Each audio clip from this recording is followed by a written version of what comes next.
is the Monty Show, the truth in sports talk streaming. When you want unbiased opinions about your favorite team without the spin, all you have to do is find the Monty Show, streaming live and available 24 hours a day, 7 days a week on YouTube. And now, here's Monty. Hey, happy Monday, the Monty Show. Live for another 7 shows. Seven shows and counting. That's right, in 2023, as always, presented by The Advocates, theadvocates.com. The best injury attorneys in the business. You guys, as usual, The Advocates are trying to help the communities they work in, partnering with The Road Home, America's foremost homeless advocates, The Road Home. The Advocates in The Road Home, working to provide those that are unsheltered in these harsh conditions, jackets, hats, socks, gloves, the things you need to just survive. The Advocates are asking for your help. Hit them on Venmo, Advocates Donations. Advocates Donations, 100% of your donations go to help the homeless this season. Boy, what a weekend in football it was, and it seems like it continues to be the headlines in college football in the NFL. We have got a lot on the Kansas City Chiefs situation coming up in about 28 minutes. We'll also talk about the NFL MVP with my guy. Hate to keep telling you I told you so about the Dallas Cowboys, but guess what? What? No comment? Okay, great. Dak Prescott's the NFL MVP. We'll debate that coming up, but there is some breaking news coming out of Michigan today. It's very interesting. Not a peep, right? You knew that Jim Harbaugh and Michigan were working on a contract extension. Well, now we've heard from sources close to the situation that there is some frustration on Michigan's side that Jim Harbaugh was not willing to drop his fixation with the NFL. And I think that very clearly from what, we've heard and seen in reports last week that we talked about on the show, where Michigan offered Jim Harbaugh a 5-year, $11 million contract extension, even amongst all of these investigations and NCAA violations with Michigan football. The University of Michigan is willing to stand behind Jim Harbaugh with their pocketbook. And I am told there is some frustration and disappointment even that Jim Harbaugh will not relinquish his desire to go to the NFL. And Michigan has asked that he, at least for half of the contract, depending on who you believe, have a clause that says he will not pursue NFL jobs. Jim Harbaugh has balked at that, in fact, to the point where he has turned down the richest contract in the history of the Big Ten. Jake, are you surprised that Michigan is running out of patience on Jim Harbaugh? I'm not surprised at all. I mean, if I'm Michigan, and I have, what I would say is kind of a silly mentality with this, meaning I'm desperate to sign Jim to this unreal contract that's $11 million a year, just short of Nick Saban and his Ferrari money. I'm trying to sign this guy to that type of money. And then when he doesn't want to sign that deal, I'm getting frustrated. So I'm not surprised that Michigan's frustrated. But what I am surprised with is the affinity, the just outright commitment to sign this guy, not only to a contract, but to one of the richest contracts we've ever seen in college football for a head coach. And I'm trying to understand the strategy here. And I would love for a Michigan fan to explain this to me. So you're trying to sign a guy to the second richest college football coach deal in history because he did what exactly? Because you're in the college football playoff, and obviously if he goes and wins a natty, he's got that I told you so on the resume, which I think is really important for Jim. But Jim is clearly showing a bunch of behavior that says he's not committed to you, and certainly not committed to the game of college football. He's more interested in running from his problems, as he always has and always will.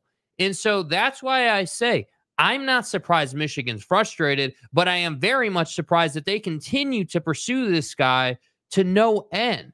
It would be different if this was, a guy that had run a really tight ship, a seamless operation, an above-board operation that won all the time. I don't know, like Kirby Smart and Nick Saban, and at one point Dabo Swinney, but he's not that guy. And so I'm trying to understand why, what's the affinity with Jim? Is it that he went to Michigan? Is it that you just simply like him? I don't know what that is. And it almost pushes me to a point where I'm like, hey, is this just a simple example of personal opinion on who you think Jim Harbaugh is. They just simply think Jim is a great football coach. I mean, that must be why you have such an affinity. Well, where do you come down on that? Because I think when you look at Jim Harbaugh, there's no doubt that by wins and losses, he's been wildly successful at Michigan.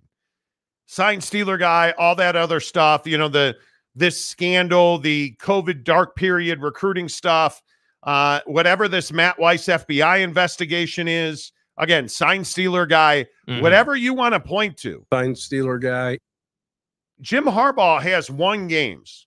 Whether he's coached them or not is a different story. Right. But do you view him as somebody that's been successful at Michigan? By record and on paper, yes. But if you're Michigan and you're the people deciding on, whether to extend this guy, whether to, part ways with this guy, which clearly they don't want to do. Like, are you really just sitting there saying that, he's got more wins than he's got losses and he got the job done from that standpoint? Because I'm not. I mean, college football is hardly just about, what you do on the field as a head coach. College football is incredibly powerful. I mean, everything from, filling up the stadium, like Deion Sanders, releasing the number that, the football season, his first year in Boulder, the football program made the local economy 113 million extra dollars this year. So college football is hardly just like, hey, did you go out and win the game this time? Get them next time, Skippy. That's not what it's about. That's only one part of it. So I personally would not be just like, oh, yeah, the guy's got X amount of wins, X amount of losses, and he's got more wins and more losses. Like, that's why I'm so surprised. You're Michigan, dude. But there has to be something of substance there. I mean, you do not go through what Michigan, and again, I'll just say it. I think one of the most ethical pillars of education. I mean, it's a great educational institution. They are beyond reproach. But to throw out apparently all of your ethics and all of your codes for Jim Harbaugh, who is just the appearance of impropriety should be just beyond acceptance at Michigan. Especially when you look at Michigan's legal department is one of the best in the country. And you have a guy who in multiple years, consecutive years, even if you believe all the reports out there, has skirted NCAA rules, has played fast and loose with ethics, has, we're talking about having staff members committing alleged computer crimes that are being investigated by the FBI. That alone should be like, well, we don't like the character of the people you hire. Then you turn on top of that where he self-admitted these COVID era violations. The coronavirus. Then you have on top of that this sign stealing operation. Like, how is Connor Stalions?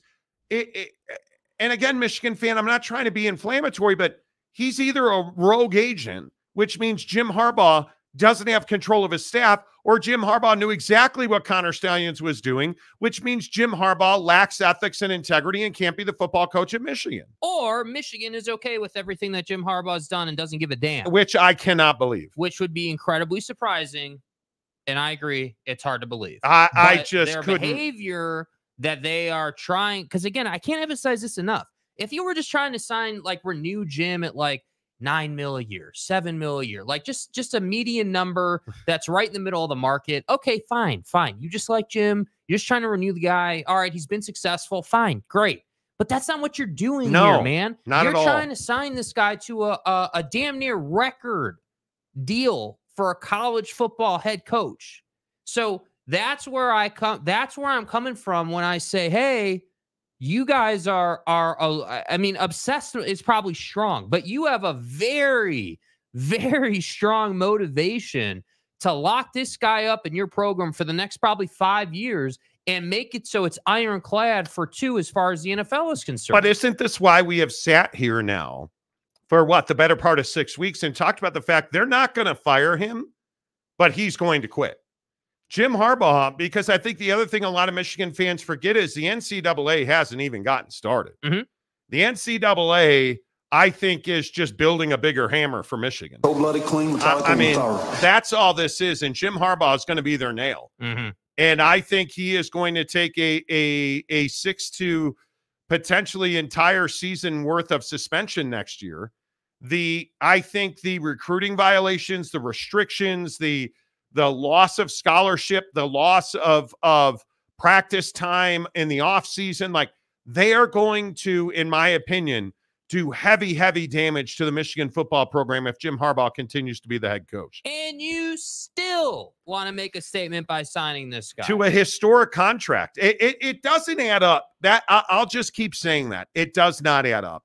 I don't think President Ono is by any means a foolish man. He seems like a wildly intelligent human being. This does not add up to me. And I think, obviously, again, we're hearing that there is frustration and disappointment amongst the Michigan leadership, administration, if you will, that Jim Harbaugh has not signed this deal, that Jim Harbaugh will not abide by their wishes, that he not pursue NFL jobs the next 2 years.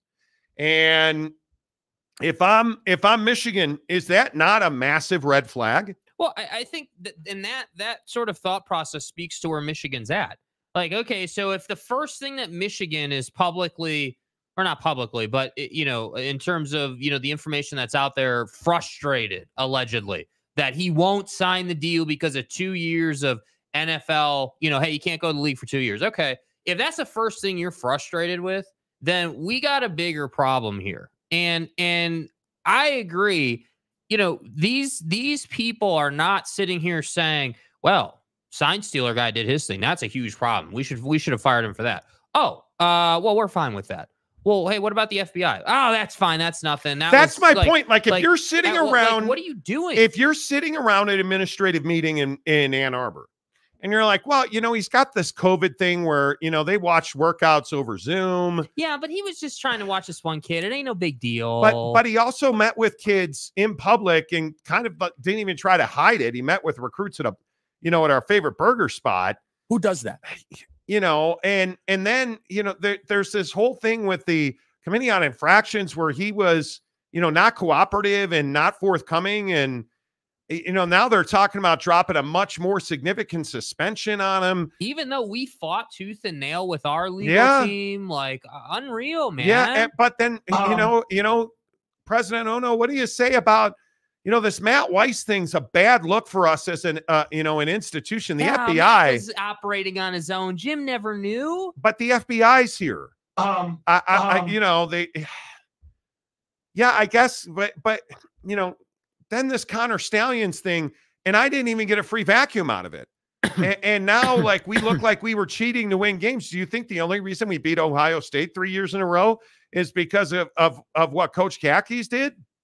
Like, is that how the conversation goes? That's what I'm saying. Where you just keep writing stuff off? Dude, you must just be choosing. Like, those folks in that conversation must simply be sitting here saying, our philosophy is, and again, I'm just saying this based off what we've seen here and the fact that they're trying to sign this guy to a record deal. Hey, what we've seen here is that Jim's done everything that he can possibly do, including pushing the envelope from a legal standpoint to win ball games. We're good with that. Here at Michigan, we know that the football program is going to pay for everything. Yeah. And obviously we want to make money in other sports, but football is first, not fifth, Bronco. And so Jim's got a free pass. But Jim's got the longest leash. I think the other thing people have to understand is this is the University of Michigan. But apparently not anymore. Apparently not. It used to be. But you can have any coach you want. Wow. If you let go of Jim Harbaugh or he lets go of you can have any coach in the country, I would venture a guess, save probably Nick Saban and Kirby Smart. Mm-hmm. Like the big time guys. But you could take a run at Dabo. You tell me you couldn't go and call Dabo? You could take a run at anyone. I mean, you could take a run at Sark. You tell me you're not calling Ryan Day. No, never. No, never. But dude, you could take a run at Steve Sarkisian. You could take a run at Dan Lanning. You could take a run at Kalen DeBoer. You could take a run at, you name it. You could take a run at him. Absolutely. The best football coaches in the country would want this job. Absolutely. You would want this job. They don't operate that way. That's my biggest thing here. If you're a Michigan fan, my biggest takeaway that I would have you take is that this is hardly about extending Jim Harbaugh. Yes. You've got a bigger problem here. And that is that the brass at your school seemingly is choosing to ignore, because there is no just simply, there was no way they never knew about any of this stuff. They obviously are in the loop. So you're choosing to ignore it. And let's not forget, when the temporary restraining order, the injunction was coming up, the NCAA dropped a new pile of evidence against you in the sign stealing case, and you folded like a house of cards. This is a code 10 abort. Yeah, so it just doesn't make a lot of sense to me. All right, let's see. The first comment I see is Ferris Khan. Every team has a sign stealer guy. It's legal. It's not. Dude. No, every team doesn't have a sign stealer guy who travels staff and has a budget and a cloud account and is using cameras to steal signs, which is outlawed in the Big Ten rules. You cannot. This is what I'm talking about with Michigan fan. You're not getting screwed. Who are you, Patrick Mahomes? The rules don't apply to you. Who are you, Florida State? You're not getting screwed. Jim Harbaugh did, in my opinion, what you can't do. One of two things: lose complete control of your coaching staff. Okay, let's play the 1 or 2. Yeah. Oh, Jimmy didn't know. Okay, well, then he lost complete control of his coaching staff. He has to be fired. Oh, man, Jim oversaw the entire thing. It was his idea. Okay, well, that's against the rules. Jim's got to be fired. I mean, listen. Sign stealing is not illegal if you are on the field trying to steal the other team that you are playing that day. Mid-game, you want to steal their signs, knock yourself out. When you have a staff member, let's say, who's got a staff and buys tickets and uses Venmo and has a budget and hands out sign stealing cards on the sideline, that's not legal. It's illegal, bro. There's no way to spin this photo right here of Jim Harbaugh, his assistants, including Sharon Moore, with a sign stealing card. There's no way to spin that. But we're going to get, Sharon Moore is a hero and a Michigan legend forever. And Connor Stallions is the operative we needed, but not the one we deserve. Come on now. Get the hell out of here, dude. Come on now. Yeah, that's pretty amazing. All right, the Monty Show, as always, our comment section presented by BuckedUp, BuckedUp.com, the best energy provider in the business, bar none. I was joking over the weekend, driving home from Copper Rock in St. George, go, baby. Technically Hurricane, in southern Utah, Copper Rock Golf Course. I was like, it's a long drive. Actually, it's not. It's only 3 hours. And when you pop a buckshot in the morning to get you all the way home, it goes by rather quickly. Was not drowsy, was not tired. Great drive. And I attribute it to BuckedUp. And I'll tell you again, 200 milligrams of naturally sourced caffeine. And a lot of people saying to me, well, what's naturally sourced caffeine, fan ass? Well, here it is right here in front of you. Okay, that's green tea leaf extract, 200 milligrams. And you look at the other stuff, whether it is tryptophan, which is brain food, riboflavin, B12, magnesium, all essential vitamins, especially when you need energy, all of that right here in a buckshot. Yes, sir. This is watermelon. I'm also a huge fan of Blue Raz. Oh, you want to try it for free? No problem. Get in the description below. There is a link to hook up the free sample pack. You get 6 free buckshots sent right to your front door. Hook it up right now. And a certain somebody finally got their ass back in the gym today. Bitch. What'd you do at the gym today, Jake? Yeah, I did chest. As all gym goers know, you do chest in your first workout back. It's an obligation. No, I did chest. It was great. And I tried for the first time, which is truly incredible, tried racked BCAAs. I like it. And pre-workout. And BuckedUp's pre-workouts are the best in the business, you guys. I just have to say, so you know how when you take pre-workout, it like makes your face tingle and everything, and you're like, well, some people don't like that, and sometimes, it's a little too much. Dude, I took that BuckedUp pre-workout. I was awake, no face tingle. and no crash. Super smooth. But it does make you burn more calories. Today, Mrs. Monty and I went to the gym. We hit a big shoulder workout because our gym is crawling with hyenas that are all over bench on Monday. So we did shoulders today. Dude, pop that buckshot pre-workout or that bucked up pre-workout. You're going to burn. I generally burn 100 to 200 more calories just from having the pre-workout. Makes that much difference. Code Monty, 20% off at checkout. Okay, now can we, real quick before we get into the comments, let's make them good comments today. Like, can we start the week off strong? I mean, I know that first one was a Michigan fan, but like, generally speaking, can we have like can we be like 7 to 10 from the field here from the comments section? Can we 7 have, of 10 yeah, from the like, field? Can we have, like, you're never going to be me, 18 out of 18 with fairways hit, of course, but let's be, 15 to 18 here. Come on. You probably need more sleep. You sound all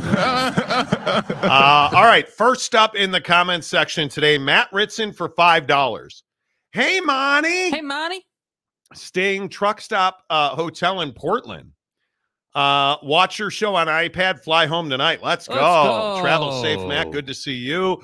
Ryan Willie. In my opinion, Harbaugh knows he's guilty. The NCAA will bring the hammer down. There's a lot of people in that opinion. Well, but at least you understand it from Harbaugh's perspective. Hey, I did this. The NCAA is coming for me. Let's go to the league.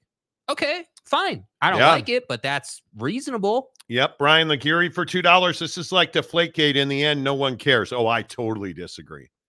See, I think the Patriots on some level were likable. Yeah, I'm not talking about that. You want Tom Brady to reproduce with your daughter. So Deflategate, you could overlook that. I think the majority of Americans don't like Jim Harbaugh. Mm-hmm. I think Jim Harbaugh is a red ass. And I think Jim Harbaugh is a guy that, frankly, not many people like. I think he's a very unlikable character. That'd be America's team. And I think when you're the head coach at Michigan and you're unable to beat Ohio State, so you do what needs to be done and you wind up beating them 3 straight years, a lot of people are unhappy with that. Mm-hmm. And the sad thing is you probably had a better football team. Mm-hmm. Again, Michigan fan, I'll just tell you, Ryan Day is no different than Lloyd Carr. Vanilla ice cream, and he's going to melt on most Saturdays. Well, right? how quick was Kyle McCord in the portal when the season ended, dude? Right? Like, I mean, Ryan Day is not special or unique. The problem is we don't know if Jim Harbaugh is. mm-hmm. That's the real issue. But I do think people care. I completely disagree. Yeah, I with think that. the whole nobody cares thing is just like an auto answer for you don't want to talk about this, which is fine. Scott's of Greywater Watch. When did this become the Michigan-Ohio State show? That's funny. A week ago, it was, you guys are an Alabama apologist show. When did this become the truck stop conference cheering section show? Hey, Scott of Blackwater. What do you want us to talk about, dude? Like, this show is not the Michigan show or the Big 12. It's the biggest stories in sports. That's what you get when you come to the Monty Show. You know that you are going to get opinions on the biggest stories in sports. And the fact that Jim Harbaugh has not signed a contract extension, and by a lot of reports and what we're hearing is that Jim Harbaugh will not remove the NFL clause from that contract. Or that Michigan will not and Jim will not sign it. Stay hard. And I think there is disappointment amongst Michigan administration that he still looks to the NFL again and again and again. Every summer, there's concern Jim Harbaugh is going to the NFL. I just don't understand why you're surprised anymore. Like, fool me once, fool me 80 times type thing, dude. Like, this is what dude does. Like, it's who Jim is. Yeah. Ferris Khan again. Why shouldn't Harbaugh be allowed to go to the NFL if he wants? Hasn't he earned it? No, the problem is, my opinion is that Jim wants the NFL because it's a parachute out of what I think is going to be, if Jim Harbaugh remains the head coach at Michigan, I think the next 5 years are going to be very, very fruitless. I think he is going to get significant penalties. The NCAA has already said the COVID period penalties are going to be stiff. 5 games was not enough. It's going to be stiff. You are going to face scholarship write-downs, recruiting ability write-downs. You are not going to be able to recruit off campus as much as you had been. I think they are going to limit official visits on campus to him. I mean, this is going to be a significant penalty just for the COVID period violations. Then you look at this situation with sign stealer guy. The NCAA has a mountain of evidence that all of his opponents from coast to coast have provided them. Video evidence, written evidence, computer evidence. I mean, I don't even know where this begins. I'm for real. The NCAA has so much evidence. They shared it with the Big Ten and shared it with Michigan, and Michigan immediately stopped their legal proceedings to protect Jim Harbaugh from his 3 hour or 3 hour, 3 times 3, 9 hour. I don't do math, but his 9 hour suspension. Right. You're crazy if you think that this is going to be. And by the way, let's not treat this like Jim has earned some NFL spot. You understand he was in the league before. Yeah. You left the NFL for the college game, and now you want to go back to the NFL, not because you want to go to the NFL. You want to go to the NFL because you don't want to deal with the problems you've caused. And if you're Michigan, maybe that's why you're disappointed. Maybe it's a thing where you thought that Jim would come to the middle and say, hey, you know what? Publicly, like forward facing, I'm not going to be accountable for the mess that I've created here. But within the Michigan circle, within the private, conversations we have between Jim and the brass, we were expecting Jim to come to the middle and say, yep, I'll sign that deal. And I commit to you, I won't go to the league for 2 years. So then I can take responsibility privately for what the NCAA has coming. Because that's the only thing I could think of as to why they'd be disappointed. William Bailey. What's up, William? I'm sure there are also other clauses in that deal regarding what happens when the NCAA hands down punishment. isn't dumb enough to put themselves in that situation. No, my guess is the clauses are in Harbaugh's favor. Hey, if I stay and we get NCAA sanctions, I get my full salary. Hey, he's not going to sign a deal that gives him a pay cut if there are NCAA sanctions. That's not going to happen. No, there's no chance. Cougar Tracks, by any means necessary, the end justifies the means. I don't believe that it does. I truly don't believe that it does. OG Gary, another Jim story. Let me guess, slow news day. Not at all. Not at all. I think one of the biggest stories today in college football is that Taj Brooks is back at Tech.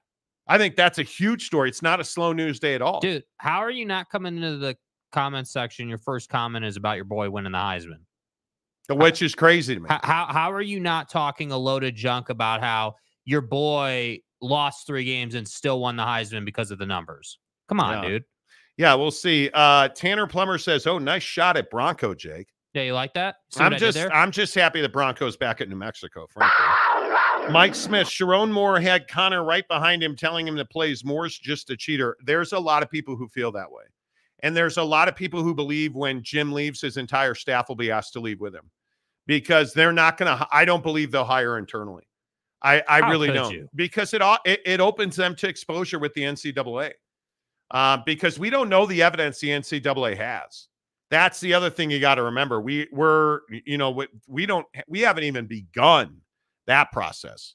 It's going to be – that'll be interesting. Tanner Plummer, Michigan could have gone – a good shot at any NFL assistant coach. There's options, obviously, a ton of them. But they clearly aren't on that page, man. That's what I'm saying. That's what's so surprising. Maybe the enemy you know is better than the one you don't. Maybe. Yeah.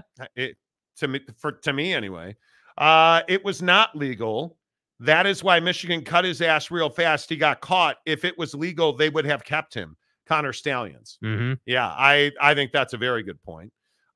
Gary Wolf, don't fret, Tech fans. Ain't going after Joey anytime soon. Wow. Damn. That's a shot. Damn. I think that Taj Brooks going back to Texas Tech, I think was absolutely mandatory for Joey McGuire because I think Taj Brooks could be the best running back in the Big 12. And now we're going to have to find out who knows what Ali Oxenfree is going to be and who knows what his situation will be. But I think Taj Brooks coming back to Tech is a huge story. Mm-hmm. Huge. And some of the coaching hires, if you look at the assistants changing hands or if you look at the portal, and again, I don't know how many of you look at the transfer portal. You're crazy if you're not in the 247 transfer portal and you start seeing hey, some of these cats are signing deals. And some of these guys like, which, hey, you know what? And maybe I guess I should not be surprised. I should not be surprised. But I look at, like, is Taylor Green really a guy, the transfer quarterback from Boise? Is Taylor Green really a guy where you're like, oh, man, I got to have that guy who can't throw the football? Right? He committed. Did you guys see that Taylor Green committed to Arkansas? You're going to replace Jefferson with Taylor Green. That's crazy to me.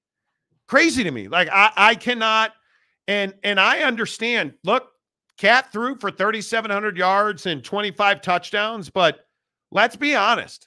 Taylor Green's a runner of the football. Mm-hmm. And in the SEC, you better be able to throw the football. You had better be able to throw the football. And if you look at his run at Boise, he didn't throw the football a whole lot this year. Like, I think you are going to have to really develop Taylor Green as a thrower. And in my opinion, that's not going to happen overnight. Not in the SEC, friends.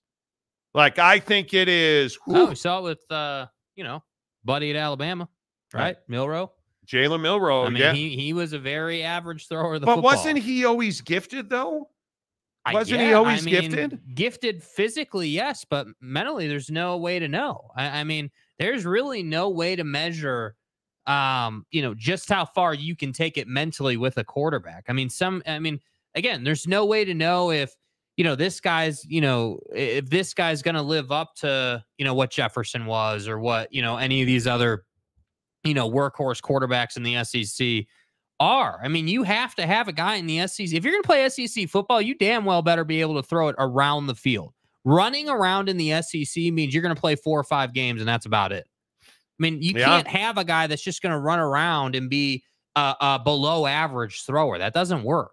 Yep. Matt Ritson for $2. ACC merged with the Big 12. I think this is the biggest bunch of hooey I have ever heard. Where does this even come from? I don't believe in any way, shape, or form that the ACC and the Big 12.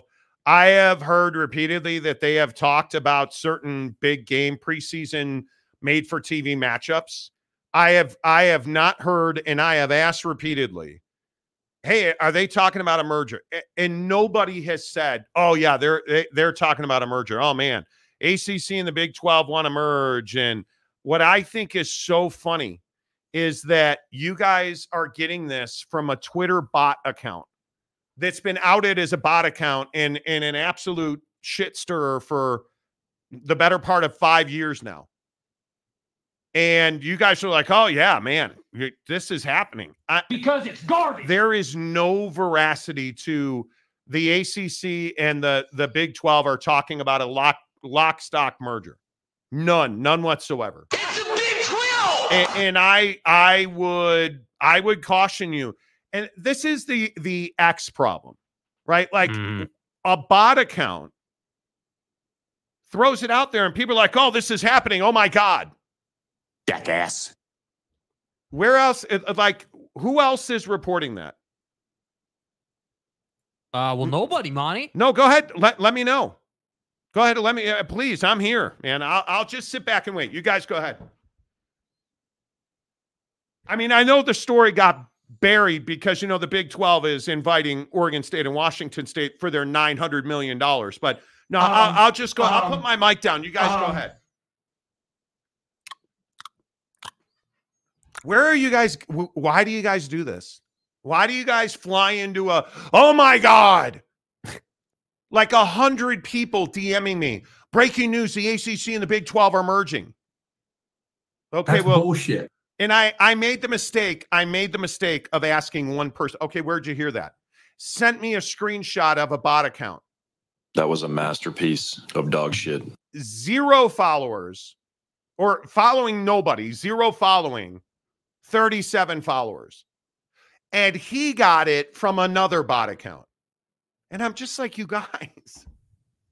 What are we doing? What are we talking about? What the hell are we doing? Like, it's amazing to me. It is amazing to me that it's surprising. People do go full hook, line, and sinker on it. There you go. There. I heard the ACC and the Big 12 merger from Locked On Big 12. It's reliable as the sun coming up, baby. You're being serious. Oh, dude. I can't. I don't believe. I don't think. You guys wouldn't know no this. chance. You guys wouldn't know this. And Gary, I don't know if you're trolling with that, but if that's true, that's the laugh I needed today after what's gone on. I don't today. believe that OG Gary listens to Locked On Big 12. I think it's a joke. Wow. I think it's a joke. That's just me. I don't know, Gary. Tell us, joke or you actually do? Yeah, I don't believe that you listen to Locked On Big 12. I seriously, I would be shocked. Locked On Big 12. Okay. Like, what has any of these Locked On shows? Look at Locked On Wolverines. What is one thing that they said? Oh, this is going to happen. This is going to tell me what happened. Jim Harbaugh's coaching against Ohio State. I'm just asking. And yet you guys continue to jump down the rabbit hole. And I just ask you constantly, over and over again, when is Oregon State and Washington State getting into the Big 12? When did that happen? Because they said it was done because what were they saying? $600 million guaranteed. And there was no way that what happened? The court hearing deadline's tomorrow, by the way, the Supreme Court. So just explain to me again. It's wild. It's wild. Yet we tell you, hey, they're talking to the Mountain West. I told you in October they have a framework of an agreement in place with the Mountain West. If this happens, then we're doing this. And what did I tell you? Hey, if they wind up going to a protracted court case, they're going to have a scheduling alliance. Oh, what do you know? It's wild to me that you guys continue to just jump in hook, line, and sinker. Yeah. I am amazed by it. I'm amazed by it. I don't get it. OG Gary, mainly listen to On 3 and Late Kick with Josh Pate. That's great. Okay, cool, man. Yeah. Why do you, but I look at, yeah, it's fine. Tanner Plummer, I've listened to Locked On Big 12 a couple of times, mainly for their takes on Big 12 football and basketball, not really there for breaking news. Like, I don't get it. I don't. Jeff, I'm all about Locked On Beavers. So is Jake. Jake is Locked On Beavers every day. OG Gary, no, I don't. Saw it on Friday or sometime last week. I was desperate for college football, so I gave a video a chance. Homeboy is passionate, to say the least. I mean, you know, it's fine. Bryce Martin, quit watching Locked On shows because they're so inaccurate in their analysis, and not just one, all of them. Because who hosts Locked On shows? High School Jimmy, who has no credentials, because they want, that network wants a show for every single team. And you guys, it's fine. You guys do you. I'm not telling you who to listen to or who not. You know, it is what it is. Daniel, these people are getting gift cards at Walmart for scammers. I'm serious. Like, what are we doing? Like, that's wild to me. So-called experts.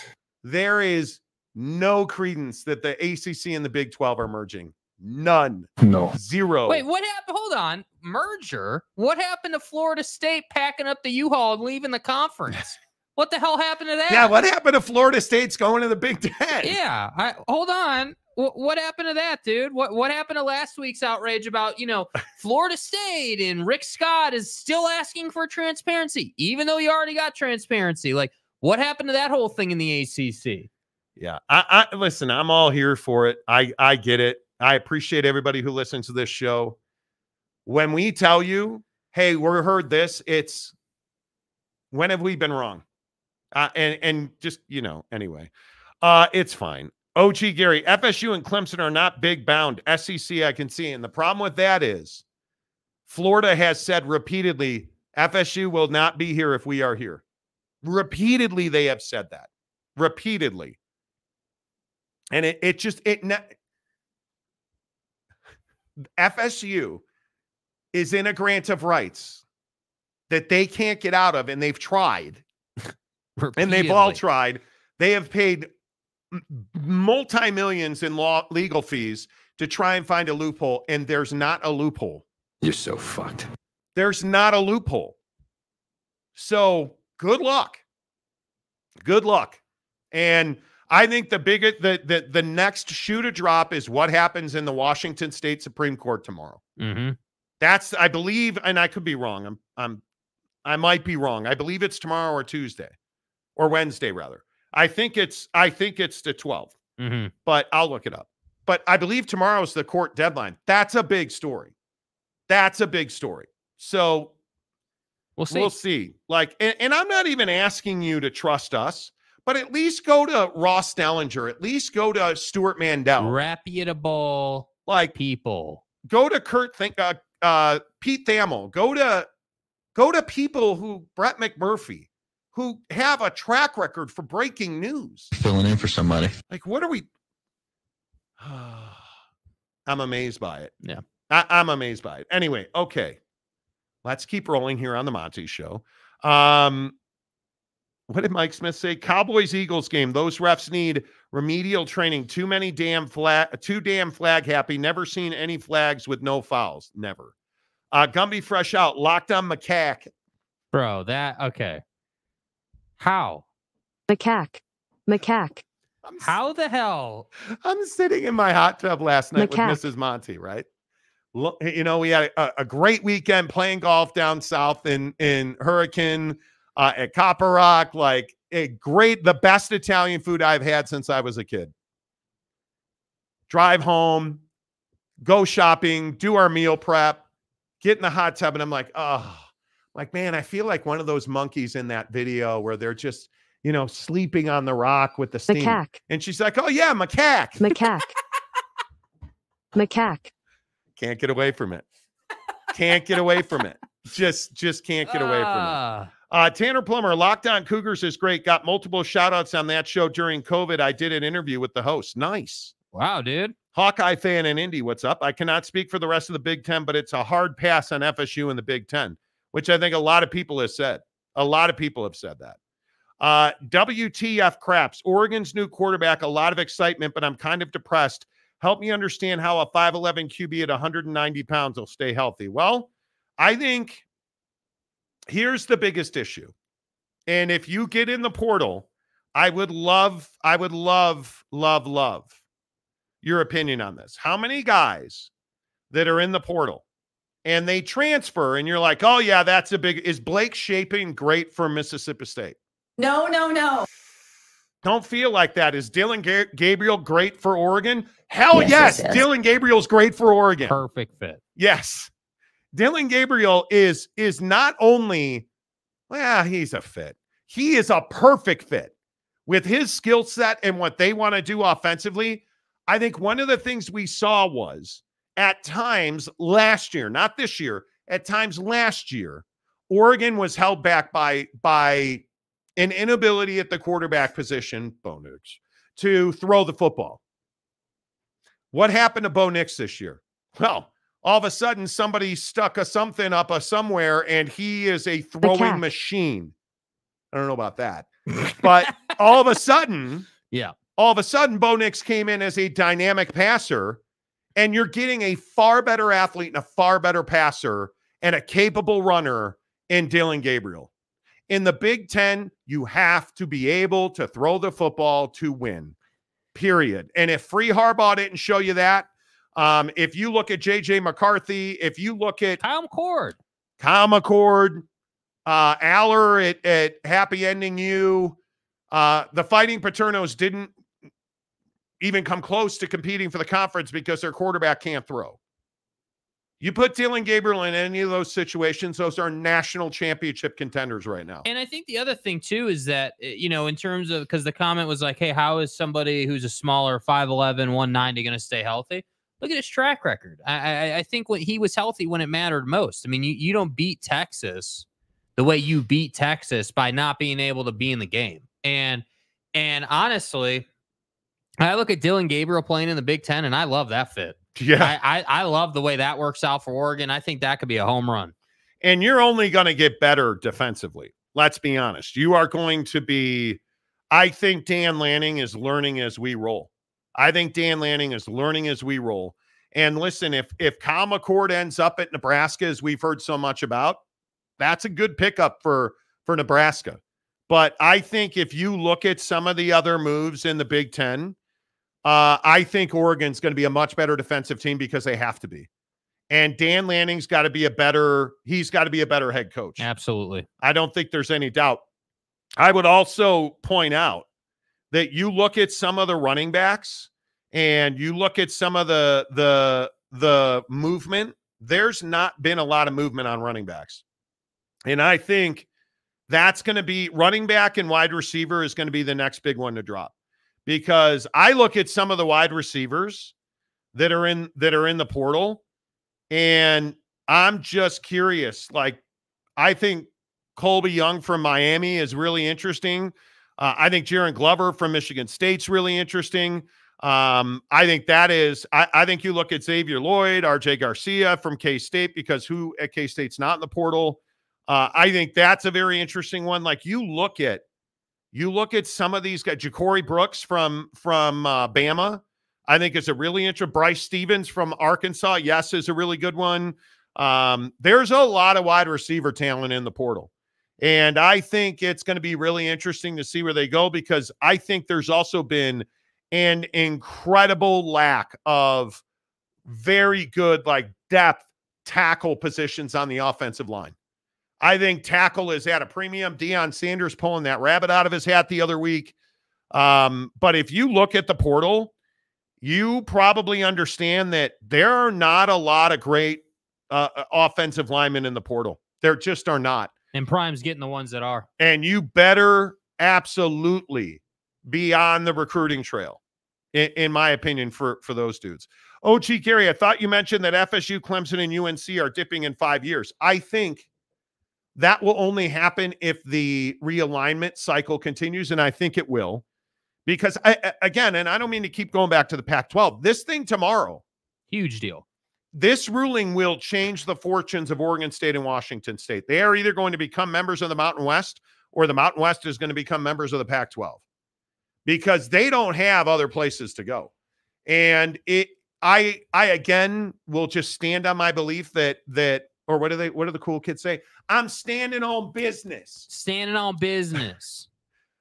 I stand on my belief that the Supreme Court just does not have the necessary video evidence to overturn the call that was made on the field. Yeah, the call stands, dude. The call is confirmed. I just can't see it going any other way. I cannot see it going any other way. But I think if the Pac-12 lives on, and if this upper tier of college football programs happen, I don't think Florida State, North Carolina wants the Big Ten, and the Big Ten wants North Carolina. Absolutely. I don't think there's any question about that. We've heard that repeatedly. I think the bigger deal is if this upper tier happens, you have no need to change conferences, because the money you want to make is right there, because you're going to pay kids. Kids are going to want to play for you. Who doesn't want to play for the Florida State brand?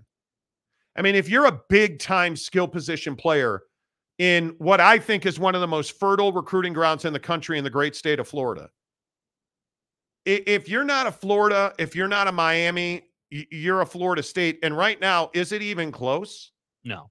You want to play at Florida State. That's a good program. Mike Norvell's a good coach. I mean, there's just no reason that Florida State would need to change, what banner they fly under. So this now upper tier, I think, is really interesting, because if you get into that big daddy tier of, hey, we can pay players different, NIL's different, recruiting's different. I'm for real. Hey, now there's no reason to worry about that the Big Ten's getting $100 million and you're getting $15. And I think there's no telling just how lucrative it could be, because if you remember, the proposal says that once that group is put together, once that initial grouping of however many schools that's going to be is put together, they can vote as a group to handle things however they want to handle them. So You're talking about a landscape that's unformed yet. You're talking about a housing develop that's still got to be dug up, dude. I mean, Exactly you have right. no idea, just how far they'll push that limit in terms of NIL and in terms of money making opportunity. Because I'm also saying this too, and I know it's not exactly a clear path as to how it would happen, but you can't tell me that this group of high rolling member institutions working together isn't going to draw a ton of interest from the TV partners. You can't tell me that there isn't going to be conversations at a minimum about, hey, how can we do this? Or how can we do that? Like, hey, ESPN, what do you think of doing this? Or like the TV partners in that group are going to spitball and find a way. I'm telling you. And so when you talk about realignment, maybe it's not traditional realignment, but maybe that group, as an example, puts together rules that say, hey, every game that we play with a school that's in this group, that money doesn't go to the conference. It just goes to us. What if they created that type of situation? Like Hondo P, man. I think there's so many possibilities. Yeah, the what if game is endless. Yeah. Ryan, comments on Brian Willie. If Harbaugh bolts to the NFL, wouldn't the NCAA bring the hammer down on the football program? From our understanding and what we've been told, punishment after your coach is gone is far less than punishment if you keep the bad actor. And that's the term that has been used. Herm Edwards at Arizona State's a really good example of this. There have not been a crippling amount of sanctions dropped on ASU yet. I knew today would be shitty. Now, did they self-impose a bowl ban? Sure they did. Smart move. Because as much as we all love Kenny Dillingham, and I think we all do, Kenny Dillingham's in Tempe for the long stretch, right? Mm-hmm. He's in it for the long haul. They understood that they could mitigate their punishment, lessen it, thin it out, if you will, dilute it. If you fire the coach, fire the staff, limit the number of visits you take, limit your postseason play. So say, hey, we're not going to go to a bowl this year. Right. That's a big win for Arizona State. I think Michigan's in a very similar situation. I think if Jim Harbaugh leaves, I think you're going to see that they will get far less punishment. Whereas if you hand him the biggest contract in the history of the Big Ten, I think the NCAA is coming for that Wolverine ass. Like when you say, because again, I don't mean to be redundant on this. I know I say this all the time.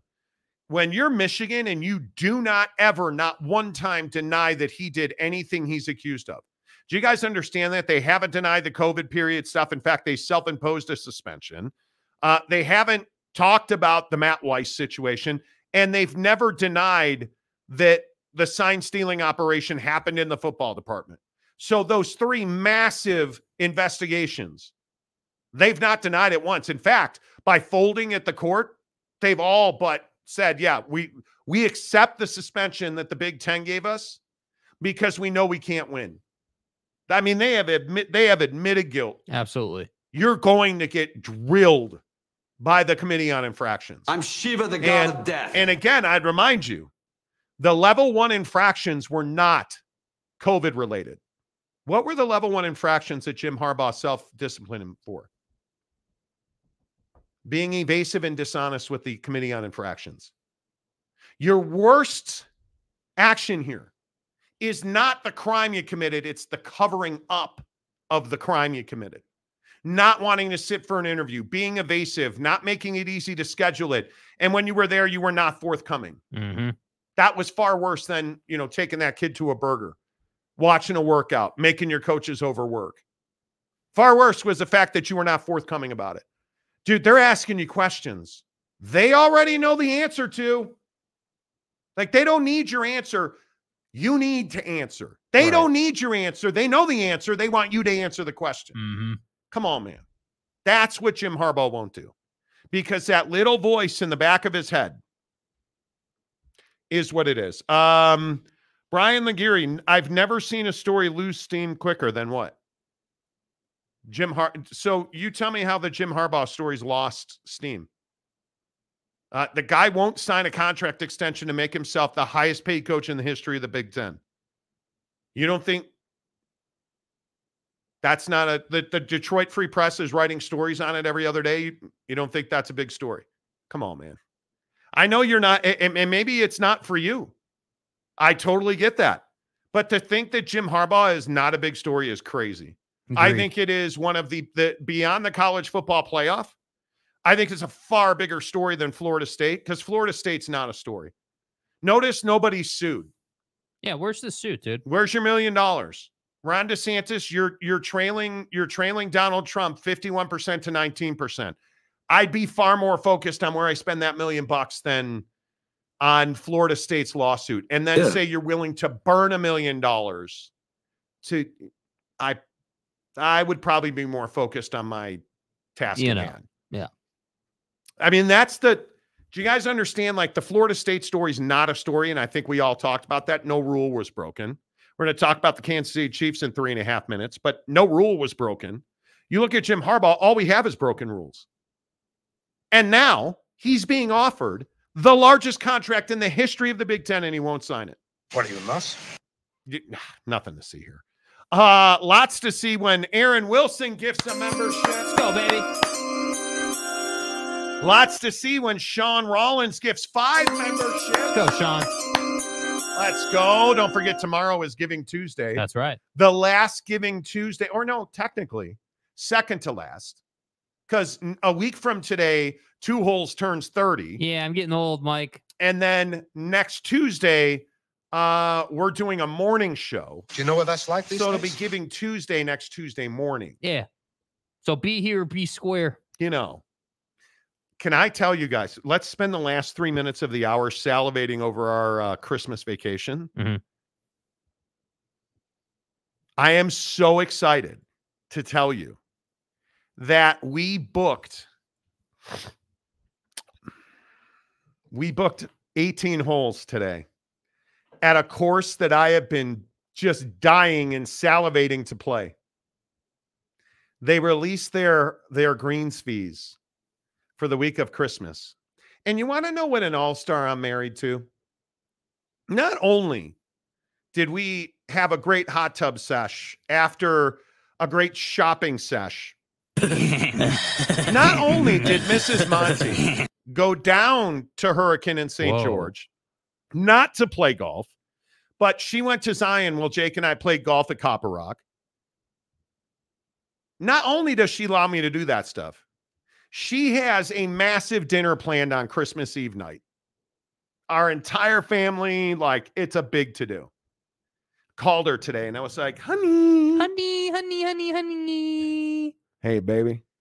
I just want you to know, and do you guys know that I'm checking my email to make sure it's real? This is how ridiculous it is. Hey, I just want to know, what time is dinner? And Mrs. Monty's like, oh, what time are you trying to play golf? Is that a real question? And I said to her, hey, well, and you want to know, this is how you know you have a great wife. I said, well, Pelican Hill in Laguna opened up $100 tee times at 3:00 on Sunday. And she's like, well, you know, if we leave, because we'll be in Las Vegas the days before that. Hey, if we leave Vegas at like 5 or 6, we should be able to get there on time. I'm for real. And she's like, but you know, I have that dinner. She's like, can you play at 1:00? It's like, yeah, but it's, you know, $35 more expensive. No, at 1:00's perfect. We'll leave early. We'll get to LA by 11. Then, you know, you guys can take off right after that, and you could just meet us down at dinner. Oh, it's not even a home cooked dinner. We're going somewhere. We're going to a phenomenal Italian place. Okay. And she's like, yeah. Where's the Italian? That's when you know you got it good. Dude. That's when you know you got it good. You got it good, man. We are playing Pelican Hill on Christmas Eve. Let's go. One of the and we're playing the South Course at Pelican Hills, one of the renowned courses in this country that I have been trying to play for a very long time. Back to the time when I lived in SoCal and I golfed. And I'm finally going to get to play it. Let's go. And it's on discount. And it's the South Course where you play right on the ocean. Dude, I cannot wait. Merry Christmas to me. Merry Christmas to you. Hour number 2 of the Monty Show, presented by our good friends at TridayTrading.com. Speaking of my spectacular Mrs. Other, Mrs. Monty kicking ass in day trading. Cannot wait to get home tonight to check out the Australian dollar versus the Japanese yen. It's one of the things I truly enjoy. And I enjoy making money. I enjoy stacking chips. And that's exactly what Tri-Day trading is about. Don't take my word for it. Give yourself the present that you have deserved for your entire life. Make the money that you've talked about. You're the cat that's like, hey, my car broke down. My boss sucks. I hate going to work. I hate my job. I hate my life. Everything sucks. Find me your biggest need financially. I'm in credit card debt. TridayTrading.com. $10 30-day trial membership to show you what money you should be making. TridayTrading.com. Hey, I have huge student loan debt. TridayTrading.com. Hey, I am close to foreclosure on my house. I'd really like to get ahead. TridayTrading.com. Stop making excuses. Stop living your life, because all the dreams you've ever had, they're hiding behind the shit that you won't do in your life.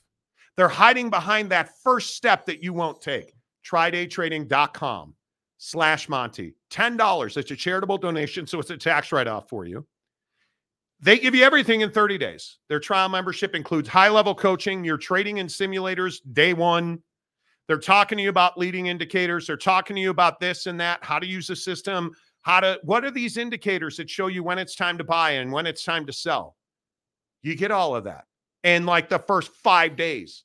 And then you get ongoing work with your coach. You start trading. Like, it's an amazing 30-day trial. You won't do it because you're going to make an excuse. Oh, it's the end of the year. My New Year's, screw your New Year's resolution. Do it now, today. TridayTrading.com/Monty. Make sure you tell me you heard about it on the Monty Show. Jeff Woodworth, how come no one blames Chiefs' offensive demise on losing Eric Bieniemy? I think I said that on Friday. You did. I do believe I said that on Friday. I mean, it is, yeah. Gary Wolf, everything sucks. You know what I'm saying? You know what I'm saying? That's what I'm saying. Everything sucks. Salamini, you're exactly right. How about changing the bad habits that got you in bad fiscal position? Just a thought outside of Tri-Day trading. There is no better way to change the things that you do than getting outside of your comfort zone. Like, everything you want is just, it's not easy. It's not easy, but you go and do it. To do this show, we left mid figure jobs to do this show full time. You think that was easy? No, it was scary as hell. And it's not been easy. We're doing this show in a down economic, cycle. But you don't quit. You don't give up. You go and do the thing. Teach yourself how to be better with your money when you have money. Because it's easy for everybody to say, you need a financial plan. Well, when I ain't got two nickels to rub together, what's my financial planner going to tell me? And that is absolutely real. Boston Mapes, Hill is the guy who deserves to lead the MVP race. Well, let's get into the National Football League on the Monty Show. You guys, this Kansas City Chiefs thing is ridiculous. How many days are we going to sit here and talk about rules in football? Because this is what is amazing to me. Whether it is Jim Harbaugh, whether it is, pick your poison, the Florida State Seminoles. Now it's the Kansas City Chiefs. The Kansas City Chiefs are trying to stand up on their platform and say, we got screwed. The NFL is against the chefs. And you say, well, how are they against you guys there? You chefs and the cook in the stew and stuff. And Patrick Mahomes' answer is, well, they called a penalty on a play they never call penalties on. But was he offside? Yeah, he was, but it had zero impact on the play. Doesn't matter. Was it a well-called penalty? Yeah, it was. So wait, you're telling me we have a controversy on a call an official made that's not really controversy at all. You're just a bad loser. Be pissed at Kadarius Toney. Don't be pissed at the NFL officials who made the right call. They've called it 12 times this year. That penalty, Patrick, you said they never call. They've called it 12 times this year. And it's not like he was a toenail over the football. He was, in fact, his front foot was lined up on the front nose of the football. Did you know that in the NFL, to be considered onside, your entire body, all of it, has to be on the back end of the football? Do you understand that he was not a toenail offside? He was physically 1.5 yards too far forward. Do you understand that?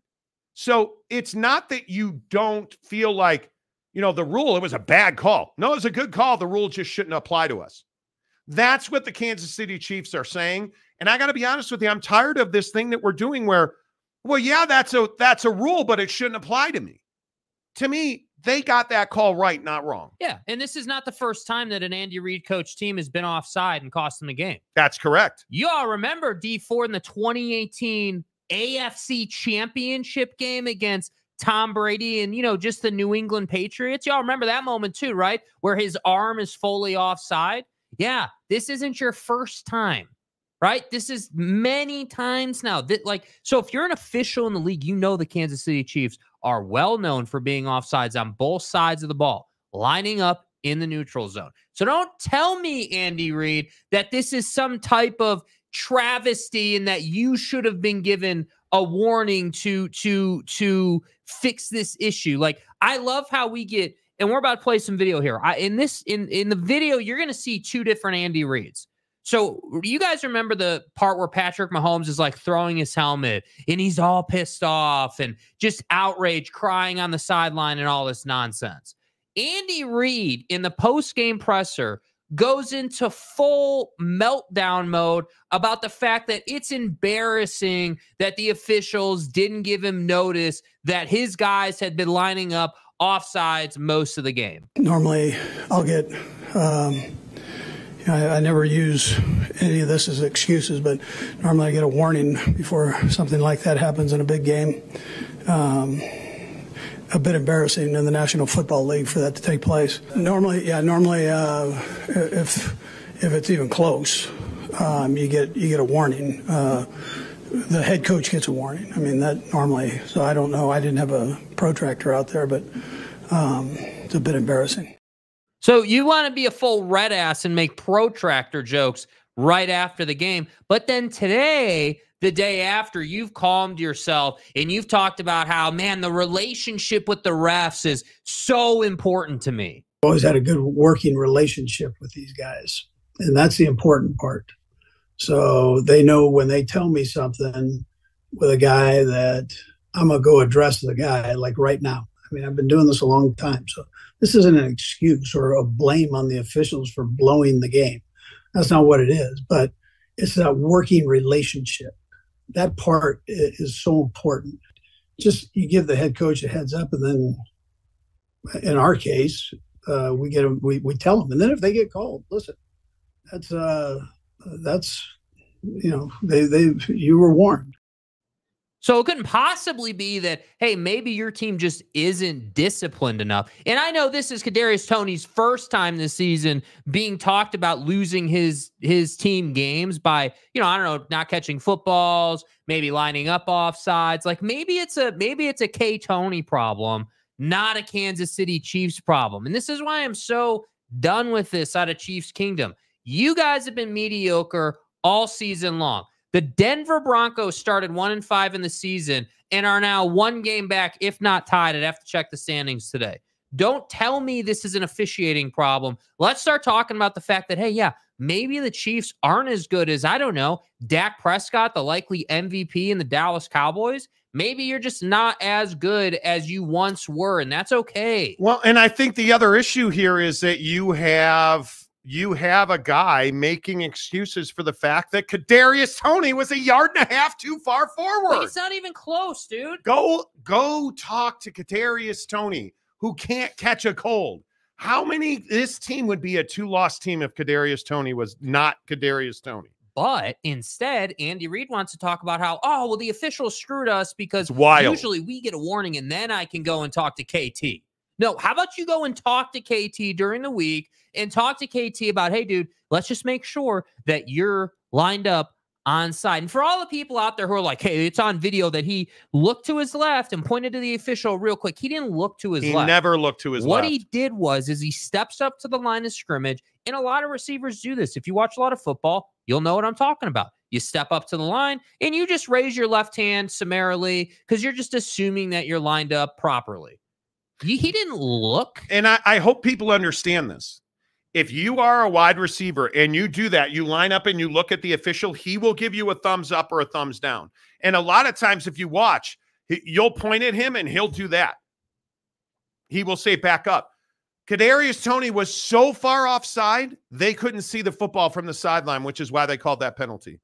Because he's looking down the line of scrimmage, the linesman could not see the football. You gave him no choice. You gave him no choice. And as far as this, we get a warning thing, you don't get a warning. I don't know how many, like, I have never heard that. I was talking to a couple of friends of mine about, I don't know, 6-8 weeks ago that work in the NFL and cover the NFL on a daily basis. We were talking about offensive linemen holding.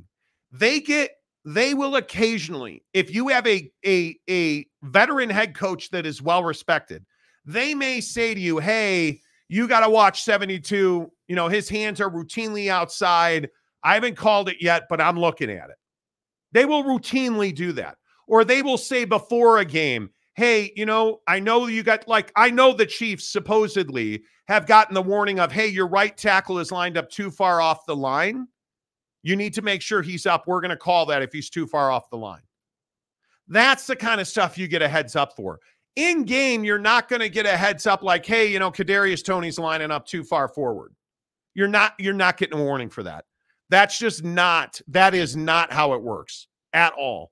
Bryce Martin never used this as an excuse while making an excuse. That's exactly what I'm saying, dude. Why not just simply roll out the coach speak, dude? Why not just say, you know what? Yeah, I didn't agree with the call, but we got to be better. We can't be losing games because we're lining up in ineligible positions or illegal positions. Like the idea that you've been losing, you've lost pretty much every game. All the games you've lost because you haven't made crucial catches that, mind you, hit you right in the hands and in some cases went through your hands and hit you in the face. Yeah. And now you lost yesterday to your rival in the AFC because you lined up in the wrong place.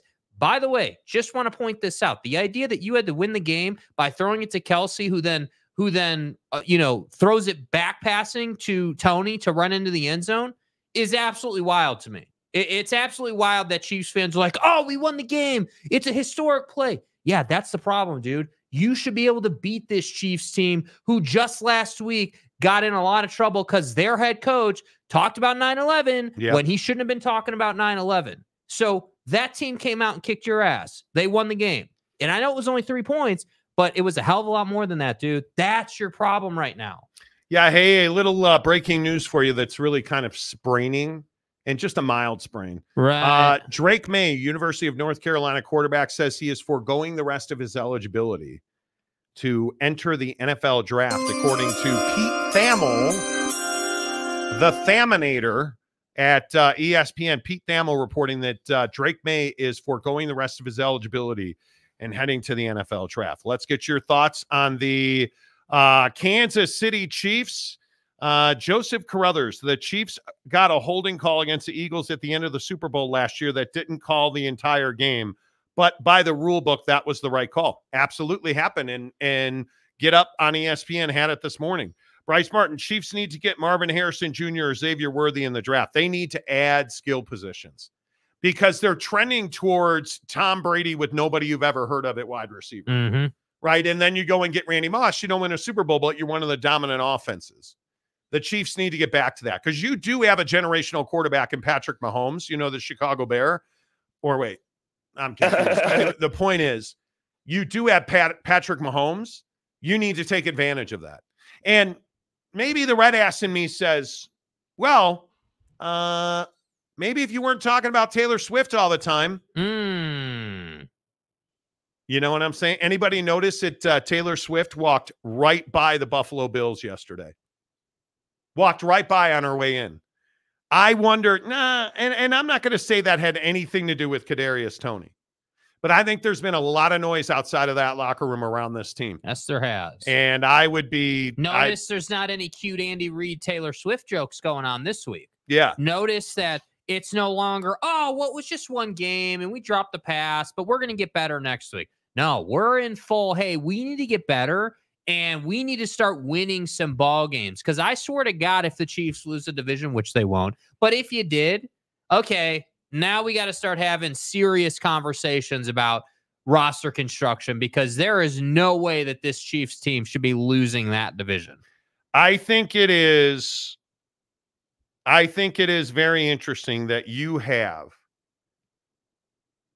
just I understand wanting to let Tyreek Hill go, but Marquez Valdes-Scantling, that was not the replacement. Juju was not the replacement. I mean, I just think you have to do better by Patrick Mahomes. Yes, you do. Phil Benzer, the NFL should fine the Chiefs for complaining about officiating. Totally agree. William Bailey, it's a we fence against the refs. That's a we fence. Right. It's a we fence. It's a Jim Harbaugh we fence. Right. Spangler, what's up? It's true. Lining up in the neutral zone has been our secret weapon for 5-6 years now. Yeah.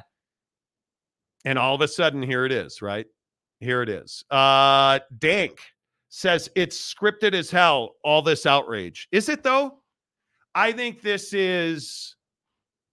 it's scripted. I think that this is absolutely poor sportsmanship. It's arrogance. It's privilege. It's, hey, we're the Kansas City Chiefs. Hey, my boy is dating T Swift. Don't you know that? Keep the whistle, right? Like, don't throw the flag. Like, cut us some slack. Let us beat the Bills. Like, dude, you got to see, this is my thing. So you watch the Chiefs game and how that went down. And then you watch the Cowboy game. You're like, cold-blooded, clean, methodical, and thorough ass kicking. Cowboys didn't need any help from the officials, even though they got it. But they didn't need any help from the officials. They just went out and kicked Eagle ass. Yep. So the Chiefs need to stop talking about the officials and start getting back to performing. Boyd Lake, the SEO King of America, who always hits the like button when he comes into the Monty program. 3,000 views on the show, and we only have 78 likes. Come on, let's rock and roll. Please hit the like button. It really helps the channel grow. Boyd, good to see you. What's embarrassing is not being able to line up your team without going offside. Worse than BYU and the illegal touching problems they were having. Listen, what happens away from the field with illegal, I don't want to get into the illegal touching. That seems over the line. Who are you, Josh Giddey? Hey. AAR, Chiefs refused to draft real speed to replace Tyreek Hill. Now it's showing. Yeah, and I think that lack of speed running through the secondary is why Travis Kelce's having one of the worst statistical years he's had. Because he's now being doubled, because you don't have to worry about Tyreek Hill running the deep post from left to right and burning the hell out of your safeties. And I think you're seeing him routinely do it. Absolutely. In Miami. And it's absolutely a weapon. And you're paying a record contract to your quarterback. Get him receivers. Man. And Clyde Edwards-Helaire, I think, has been a massive disappointment. Like, you just look at the pieces that you have not developed. At some point, you have to replace Tyreek Hill, whether you want to call it that or something else, because you should be the odds-on favorite to win the AFC, and you may, but it's going to be a longer road now. There's no doubt about that. I think Taylor Swift's going to have to fly that private jets to the East Coast if they want to go to the Super Bowl. Absolutely. So I think it's tough. Bill G, whoa, comment dump. Joseph says Mahomes draws late hit penalties on defenses before he goes out of bounds all the time. 100%, dude. Last week, totally inbounds, legal hit, penalty. Yeah. Like, don't talk to me about officiating, Pat. Talk to me about the lack of execution with your wide receivers. And I'm not even saying it's a Pat problem with his wide receivers. He's putting it on them. He's literally hitting them right in the hands where it should be. Yeah, and they don't catch it. It's fascinating to me. It is absolutely fascinating because this is just not who Patrick Mahomes, and certainly not who Andy Reid's been. I'm a big Andy Reid fan. I believe in him. I think he's one of the elite head coaches in the history of the NFL. I'm really surprised that this is what he's going with. And I think one of the best points Andy Reid made in all this press he did over the last 2 days is that they need to stop playing from behind. How many times are you going to have a 2-minute drive, to win a ball game? I mean, at some point you have to start playing from in front again. And so they're not doing that. It's putting them in a compromising position. And then guys like KT line up in the neutral zone, and you lose a game because you were playing from behind, because you didn't get the job done in the first half. I just think you can't hand it to the officials like this. No. Like, the officials generally in like neutral zone or, hey, the offensive tackle, the right tackle's not on the line.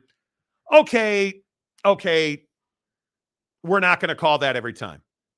Unless you're a yard plus into the neutral zone, and not even into the neutral zone. You're a yard and a half fully, and I think ESPN did a great job of this morning. They had a measure on there where it showed he was a yard and a half ahead of where he should have been lined up. He had no business even being within a yard of the football. This wasn't, let's be really clear, and I think it's a great point. This wasn't the, hey, loose ball in the Laker game, LeBron's calling a timeout and they grant him the timeout even though no one has possession of the ball. That's not what this was, dude. This was not a blatant missed call. No. This was, to your point, hey, made the call, proper call, rule had been broken. We made the call. You don't like it, and you don't like the fact that it cost you the game. That's not our problem, dude. They had to make the call. Right. You gave them no choice. And the idea, Patty, specifically Patrick Mahomes, this is what my biggest problem with Pat was. The idea that after the game you wanted to say you didn't need to make that call, it had no impact on the game, is a complete line of crap. And that you were attacking the official. Yeah, it's a bad look. Lonnie, what's up? $5. Thank you for that. Mahomes and Reed embarrassed asses themselves after the game last night. Yes, they did. No doubt about it, Lonnie. The fact that Andy Reid is making protractor jokes about measuring where Tony lined up is ridiculous to me. And he's such a good dude. He is. It's shocking. Hall of Fame career. Yes, Lance Johnson for $5. Lance, how are you? In the world of $500 million quarterbacks, the league is finding out that you can either build a defense or surround them with weapons, but not both. I think that's freaking correct, dude. You can't have, and this is what's been so amazing about the run the Eagles have been on. You can't have both offense and defense unless you're the Philadelphia Eagles and you hit a home run with Jalen Carter, who had a scoop and score, or it's really hard to do. But can you win a Super Bowl doing that? Can you? I don't know. I don't think so. I think it's really tough to do. And maybe this is the natural bridge to the Cowboys and Eagles yesterday. My God, dude. The Philadelphia Eagles are out of gas. You cannot play that many games, win or lose. You cannot go on postseason runs and take the physical beating that Jalen Hurts has taken and get physically swooped up in Dallas. There's a toll for that. You better win the Super Bowl. You have to, in my opinion, Jalen Hurts was the NFL MVP if he wins that game yesterday. Because the one thing that Cowboy fans don't want to talk about, the Eagles are going to run the table and they're going to win the division. They're going to be in a first round bye. They are. It's as simple as that. The Eagles have systematic failures because their guys are tired. They have injury issues. I don't think Jalen Hurts is anywhere near 100%. And my guess is he's an off-season surgery guy. The minute he doesn't have to play another meaningful snap of football this year, that dude's going to have a scalpel on his knee. Right. Like, I don't think there's any doubt about that. It takes a toll. Being a really good team, I don't know, like the Kansas City Chiefs, it takes a toll. You have injuries. You have attrition. You have guys who just can't do what they used to do. And then you watch Tyreek Hill fully turn the wrong way on a bomb, and he's fast enough that he has time to turn around the other way. And you wonder, is Kadarius Toney dropping footballs if you had not traded Tyreek Hill? No. Now, he needed a change of scenery. Totally get it. Attrition plays it. And Lance, as usual, right on the spot, man. You can't pay a guy $500. Did you guys see the fucking update on Shohei Ohtani's contract? Did you guys see this update? First of all, before you say it, huge bird to the Los Angeles Angels of Anaheim that nobody gives a damn about. Hey, Mike Trout might want to find your next team. Number one, huge bird. Number two, disappointed he didn't go to the Giants. But number three, ecstatic he went to the Dodgers because now I can watch him kick the hell out of the Astros every year. But did you see how his $700 million is structured? He's going to make $2 million for the next 10 years. He's deferring $680 million to retirement. The LA Dodgers are so attractive to players that he's deferring $680 million. Yep. Jesus de Cristo. Well, what does that tell you, though? The Cubs are not attractive. Well, no, well, yes. But I think what it's showing you is that he was unhappy in his situation because he knew they were never going to win. I said there he's deferring $680 million, dude. Yes, he is. Which I'm a little surprised by. I would want to make at least 10 a year if I was him talking about the deferment deal. But what it's showing you is that, hey, I want to go out and win a World Series. Now, here's my thing for Shohei, though. My concern. It's Shohei. Shohei, whatever, dude. Shohei Ohana. Dude, whatever. Ohana. Dude, Otani. Shohei Ohana. Shohei Ohani. Goodness. Mr. Annual TJ guy. Yeah. The Tommy John guinea pig, Shohei Ohanagad.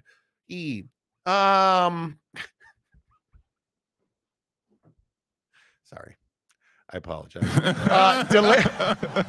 Sholo, oh my God, the big baggy. Apologize to that man. Plays for the LA Dodgers. Who the fuck are you? I love that it's been correct. Do you guys know what I'm talking about?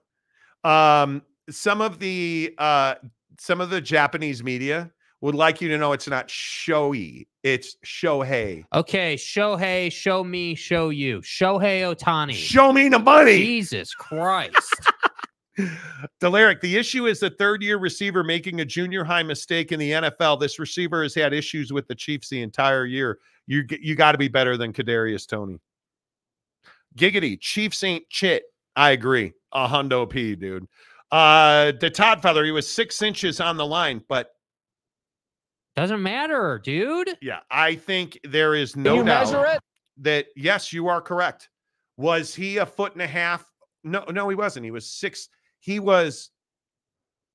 know what, the Todd father, he was so far offside, the official couldn't see the football. That's why they straight up said after the game, he blocked our ability to do the job. He was and never looked at the linesman. This is the part that nobody, and to your credit, you pointed out, if he had just looked over there, the linesman would have said, you skipped a part, dude. Don't just point. I literally in the video, it's going around X. He lines up and he's in his position. And his head is looking at Patrick Mahomes, and he's like this. Make your bed, dude. This is why I tell you, make your bed every morning. Get out of bed, make your bed. You did something great today. Kadarius Toney, you might want to look at the official. Do you think he'll ever make that mistake again? No, because they're going to cut his ass. Good Lord. Or they should. Yeah. Kevin the Destroyer, that play cost me $250 yesterday. Brutal. And the play was a masterpiece. Hey, Kevin. Kevster. Kevy. Hey, I would, just a piece of advice, probably shouldn't be having a position on good old KT. He's shown to be a little unreliable. Yeah. Kadarius Toney's a problem, dude. And again, I'll just keep saying, Patrick Mahomes, you and your infantile brother and your wife, putting videos of the officials on her social media. Grow up. Grow the hell up. And then you throwing your helmet and hitting an employee with it and yelling and screaming and making a complete jackass out of yourself, having people wonder on national TV if you were yelling at your coaches. Oh, it turns out you were pissed about a penalty that was actually a penalty. I forgot about the Mahomes rules. Salamini, let's talk about how the Chiefs got bailed out by bad calls when the game is on the line more than other teams. They do. They absolutely do. Boyd Lake, my son's Pop Warner team wide receivers learned how to check the ref before the snap. It truly is right? Grade school stuff, man. Jeff Woodworth, forget the protractors. They need to stop doing back of the envelope calculations. That's what I'm saying, and dude. The play was, the hook and ladder was unbelievable. Back of the envelope calculations. Idiot. Even if he looked, the refs never give him a nod. Dude, they would have. If he would have looked, the official, I've stood there and watched. The officials would have told him. That's what you would have seen. And you see it every week, every game almost. Especially in college. You go watch the bowl games. You'll see the wide receiver will point right at him. And 9 times out of 10, the official will go like this. But you want the one time where he says this because you're offside. And I would caution Andy Reid. He said this is a penalty that's never called. They've called it 12 times. And I can't remember which NFL retired official on TV yesterday was saying it. But he said in our league meetings this year, it's been a point of emphasis especially with offensive tackles. Because offensive tackles are lined up in the incorrect position. Yes. And so the defensive end is trying to get closer to the tackle, which is why you've seen so many neutral zone infractions on the defense this year. So they decided to start calling it both ways. Totally agree. Bill G, sorry, kiddos, it's not the refs' fault. The Chiefs don't know how to line up. I think that's exactly right. Real Wade Gaming Nation. Let's go Denver as a sleeper to the Super Bowl, Monty. Look, man, I understand. Listen, it's 4:30 in the Mountain Time Zone. Dude, I would call that day drinking, but I don't mean to judge you. I'm not judging you. Really?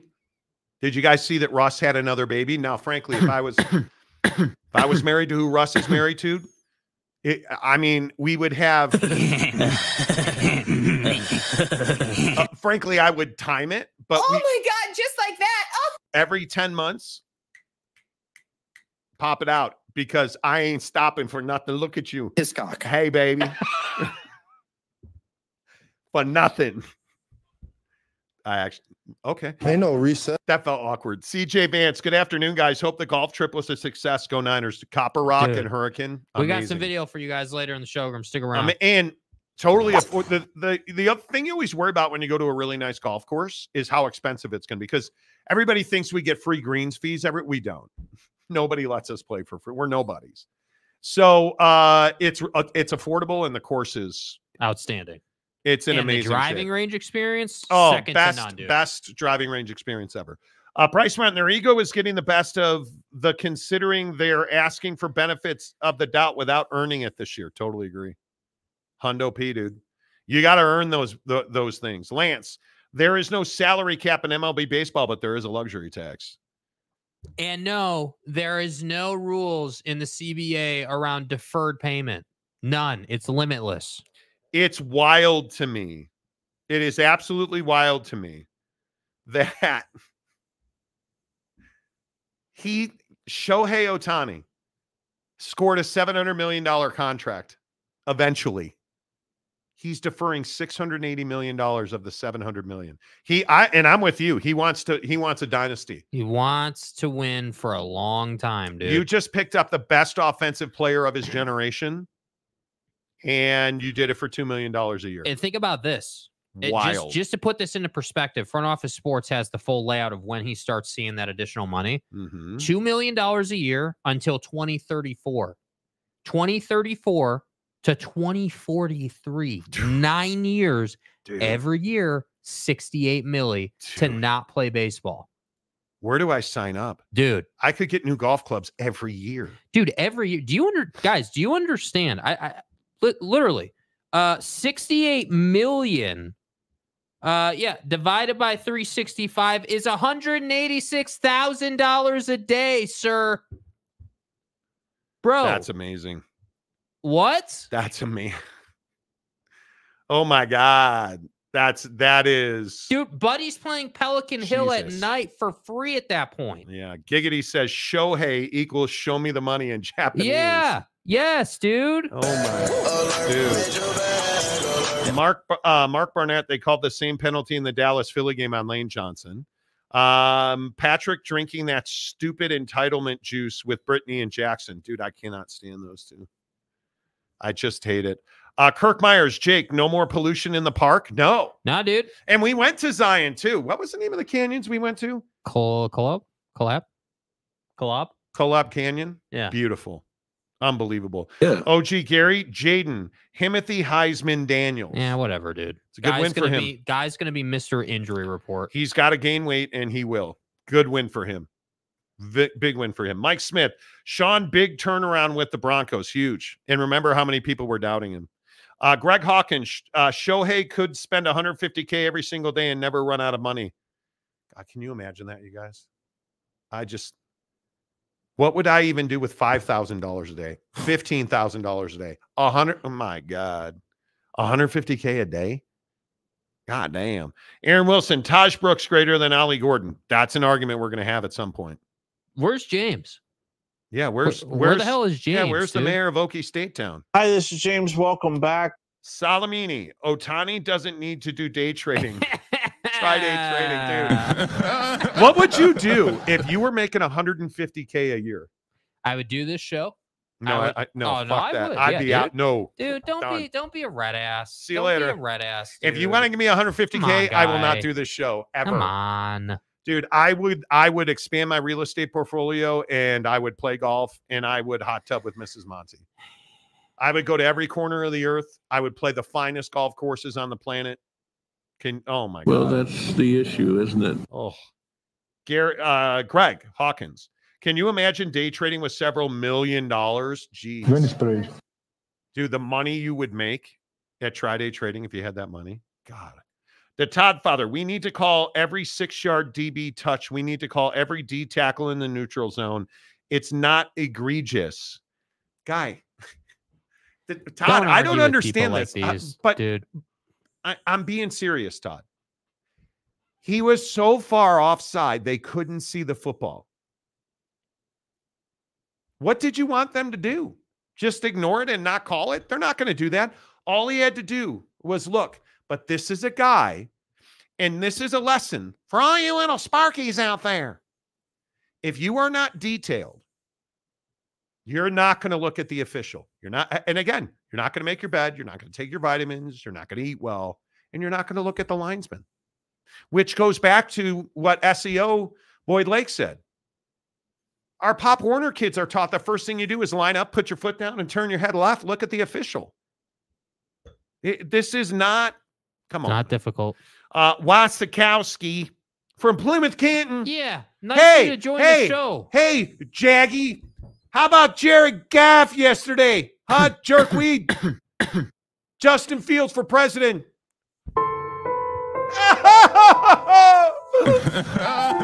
Dan Campbell, I love you, but you go straight to hell. You and Calvin and Barry, you go straight to hell, you bastard. Don't forget Jamal. Jamal Williams, too. Where's Taysom? Yeah, maybe you should go back to Red Wings talk, dude. Victory Monday on the Monty Show is the Chicago Bears kick the crap out of the Detroit Red Wings. We have breaking news on the Monty Show. Stay hard. The Patrick Kane curse is real across the state of Michigan. Good to see you. Good to see you, Eric. Okay, Wasikowski's comment. How soon till the next breakup song? Well, when you guys break up with Dan Campbell after you fire his ass for losing to the Bears. You know the worst, you should play this. Leave it. You know the worst part about that win yesterday? I'm like, oh, it's fine. We'll still get the number 1 pick because Carolina sucks. But it'll hurt, our pick because I'm on the 57-man roster for the Bears. Right. You know what we all realized sitting around? Oh, God, Matt Eberflus is going to keep his job. God, why have you forsaken me? It's a cold, long winter. Why, God? Please give me Papa Bear Hallis's pile of dung back so I can feed it to Eberflus. So you guys realize that with that win, he's going to keep his job. Damn it. He is going to Him keep and his Neil and Brown it are is- going to have a cup of coffee now. It is going to be easily the worst thing that's ever happened to my sports fandom. I mean, So hey, Matt. Hey, Matty Poo. What is Justin's availability this week? Is he a full go or just like a half go? and here's the other part about beating the hell out of the Lions yesterday. Man, that felt good. Justin running into the right pylon. Let's and- go, baby. You know the worst part about it was Now people are like, oh, Justin Fields had a breakout game. No, he didn't. No, he didn't. He's no Coug hunter, but he'll do. No, he didn't. This is not Joe Flacco returning to Cleveland. That's right, T. Using a washcloth as a celebratory item. That's not what this is. This is the Bears. Like, all they did yesterday with this win was, oh God, we keep digging our grave deeper. We're not 6 feet under anymore. We're 10 feet under. Justin Fields is going to be a career Chicago Bear. Oh God, I need a spiral fracture today. Help me. Spinal. Back is broken. I broke my back. God, help me. Why is Jaquan Brisker so goddamn good? Why does he have to sack the quarterback's ass like that? Tyreek Stevenson, you prick. Oh, God, the worst part is Yannick Ngakoue couldn't tackle anybody for no! But then he comes to Chicago and he's a tackling machine, you son of a bitch! He's no Roquan Smith, but he'll do. Duval!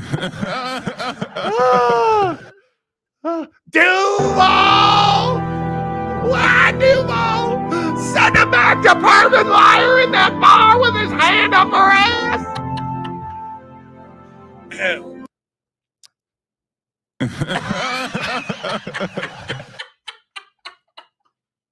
Good to see you, Wasikowski. Oh my God, dude.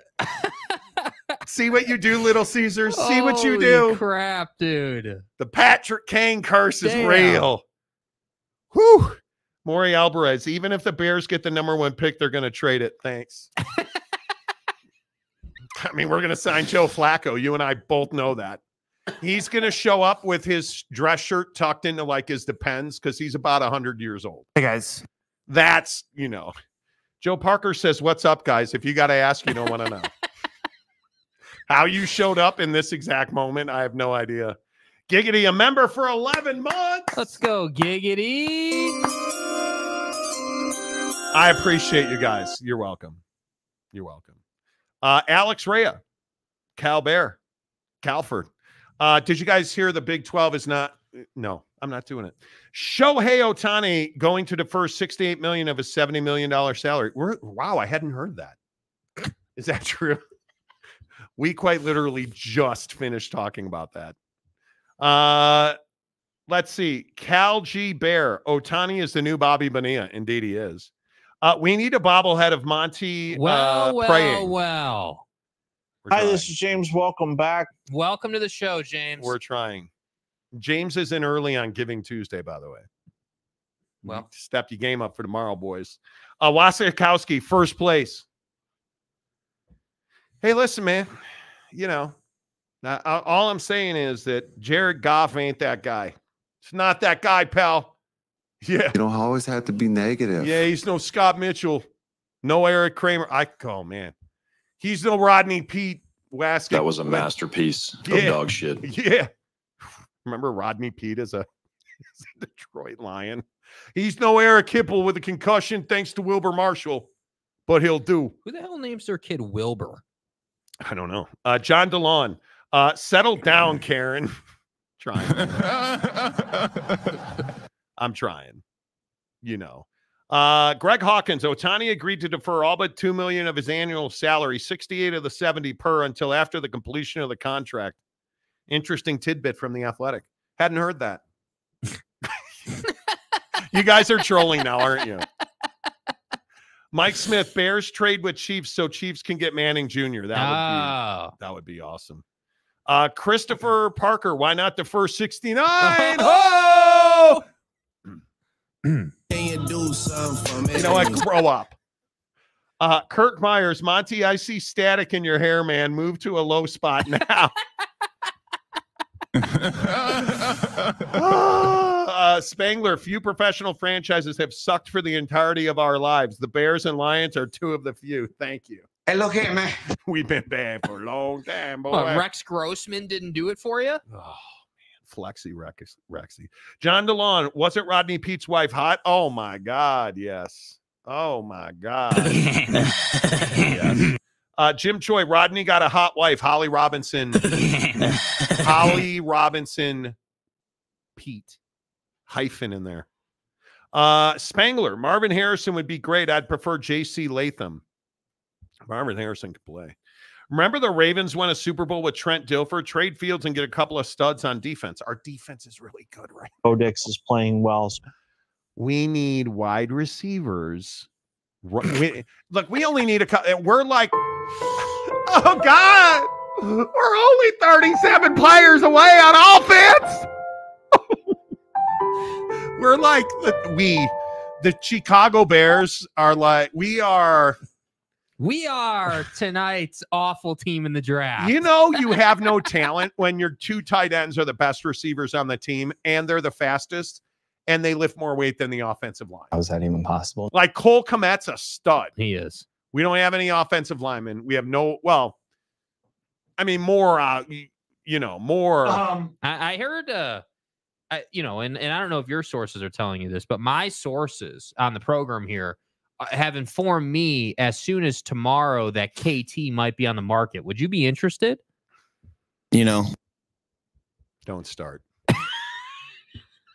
DJ Moore and Cole Kmet are it offensively. Like you look at and who was the leading rusher for the Bears? The Bears. That'd be Justin Fields yesterday. Oh. Like Khalil Herbert, not the same guy. Not the same guy. And defensively, this team is stacked. Brisker, I think, had a career game. Edmonds, Montez Sweat's been a great pickup so far. Montez had a sack and 5 tackles. Like, we're getting real production out of the Bears defense. The problem is there's no offense. There is no offense. Well, and I like how on Get Up, I think it was, Orlovsky's like, hey, the Cowboys are now using Brandon Cooks the right way. I'm not sure the Bears have a guy, and I'm not sure they know how to do that. I don't know. The Bears don't know which way is the right way, so usually they pick the wrong way. Right. Gary. Jaden, all bias aside, and where the league is going to be an NFL Steph Curry. The problem, but it's situational, though, dude. He has got to learn, in all seriousness. Jaden Daniels, great quarterback, won every quarterback award you could win, won the Heisman Trophy Saturday night. But the Heisman Trophy is not going to block for him. Right. And he's a guy that's going to wind up on a bad football team. And if you think about, like your other comment, the Saints to draft Jaden, Derek Carr has had, 3 concussions this year? You think about the hits that Jaden Daniels took at LSU, and you think about the veracity of those hits, the power. And the one was highly illegal. There's just no doubt about that. The 2 biggest hits he took were not illegal. Both caused concussions. And you look at Derek Carr. It's funny you bring him up. He came out today and said that he spent all year playing through multiple rib fractures. So the NFL is no joke, dude. And that's not an excuse for his poor play. If you're going to play, you got to, you're either healthy or you're not, right?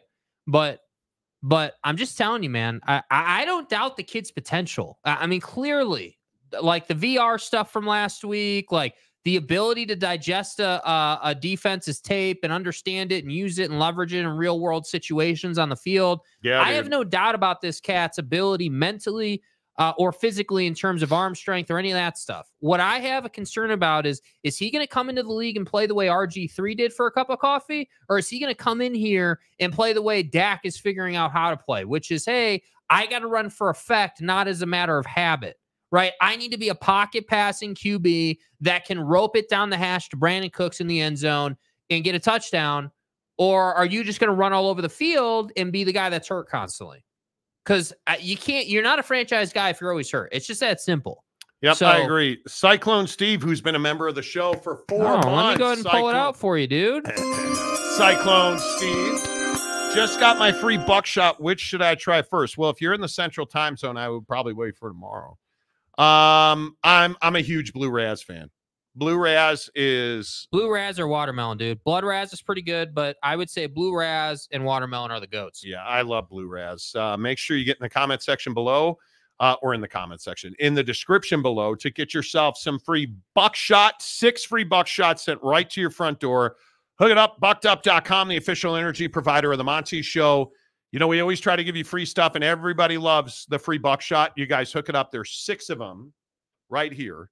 And it's 200 milligrams of naturally sourced caffeine, so you're not getting chemicals to make your body have a reaction. You guys, the best part about doing anything with Bucked Up, and the reason I've been able to lose so much weight, the reason, like, it's unbelievable to me. I came home this morning and I was looking for a quick high, so I looked at myself in the mirror naked. And the thing that I'm realizing is, for the first time since I was probably 25 years old, I can see the cut between my shoulder and my chest, and I can actually see my pec line. Like, do you know how hard and how long I've worked for that? And it didn't start happening until we went back to the gym. We were using the pre-workout from Bucked Up, their world-renowned pre-workout, using their 6-point creatine. I drink racked BCA every morning. I'm a grape fan. I drink the grape racked BCAs. I'm a huge fan. And I just think when you use a product like Bucked Up, no matter which product you use, elite ingredients to make elite products that do exactly what they say they're going to do. That's why Bucked Up is the official energy provider of the Monty Show. I want to get in the Dallas Cowboys Dak Prescott conversation. This was impressive. And I say stunned because it was stunning, the level of operation that we saw out of the Dallas Cowboys offense last night against a defense that, frankly, I believe is still one of the elite defenses in the NFL. And they had no answer for Dak and the Dallas Cowboys. Frankly, the scoop and score on the Dak strip sack was pretty amazing. And that was really the end of it. Dak Prescott, 24 of 39, 271, 2 touchdowns. I thought it was his absolute signature win of the year. You look at the way that they spread the runs around so that came out wrong. But they spread the runs around so that Tony Pollard could also be really effective for 7 catches and 37 yards. And CeeDee Lamb makes me eat my words pretty much every week, wondering if CeeDee Lamb's a number 1 franchise wide receiver. I think for the last month, he's answered that question. Now, does he have drops still? He does. But CeeDee Lamb is turning into that guy that you can count on as a touchdown-a-game guy in your fantasy league. Mm-hmm. Daily fantasy, I won again yesterday on Prize Picks, prizepicks.com, because I had CeeDee Lamb for a touchdown. And I thought the play he made with Michael Gallup to get Gallup that receiving touchdown, not even a pick. They wanted to review it, but quickly realized CeeDee Lamb never made contact with the receiver or with the defensive back, and he was within a yard of the line of scrimmage. CeeDee Lamb operating at a high level so that Michael Gallup can get a touchdown. Like, I think that we are seeing something happening with the Dallas Cowboys, and it's this emergence. And really the word that comes to mind is maturity. I feel like this defense has gotten over the loss of Diggs. I think Stephon Gilmore had his best game as a Dallas Cowboy yesterday. Certainly what we saw out of Jaron Kearse and Deron Bland continued, because I thought they had virtuoso performances in that secondary. And again, I start looking at guys like Micah Parsons, and he is an absolute game wrecker. Their defensive scheme is set up for him to run through space, and he did that yesterday. I just thought it was the best performance of the year, and it's not even arguable right now, in my opinion. Dak Prescott's the NFL MVP. Absolutely, I completely agree. And you know, the thing that I saw out of that game that led to really just the dominating presence of that Cowboys offense is play calling, and play calling that not only puts Dak and company in strong positions to succeed, but play calling that makes sense, right? So when I think about the Dallas Cowboys, Brian Schottenheimer and Mike McCarthy putting together a plan that allows Dak to be in a position where he's got 3 seconds to throw the football. Because if you give Dak 3+, he's going to shred you up. And it was so funny that Brandon Cooks play, like, it's such a simple play. It's just an inside post to the goal line. Now, obviously, he was a yard short, but the play was highly successful because it's simple. Ask a guy to do what he does best. So whether it's your Tony Pollard example or whoever you want to look at, CeeDee Lamb, certainly, like all these guys are now simply being asked to do what they do best. And in the Lamb case, hey, yeah, because you're one of the best players on the team, a superstar in the organization, we're going to ask you to do a little bit more, but nothing that you can't do at a really high level. So that's why I say they were prepared. And I'm not going to sit here and disagree with you that the Eagles are tired, but I'm definitely not going to sit here and say that that's somehow any type of excuse or caveat for the domination that the Cowboys rolled out. And the other thing I would say is the Philadelphia Eagles need to have a conversation about just general ball security.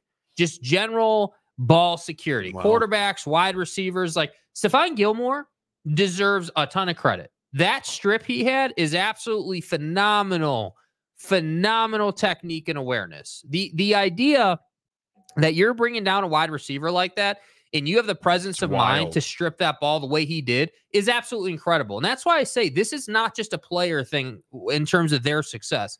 This is Mike McCarthy and company stepping their game up. And I know that sounds crazy, but you don't see this type of domination on both sides of the football unless the coaching staff has done a better job preparing the team. So, yes, is Lamb a number one?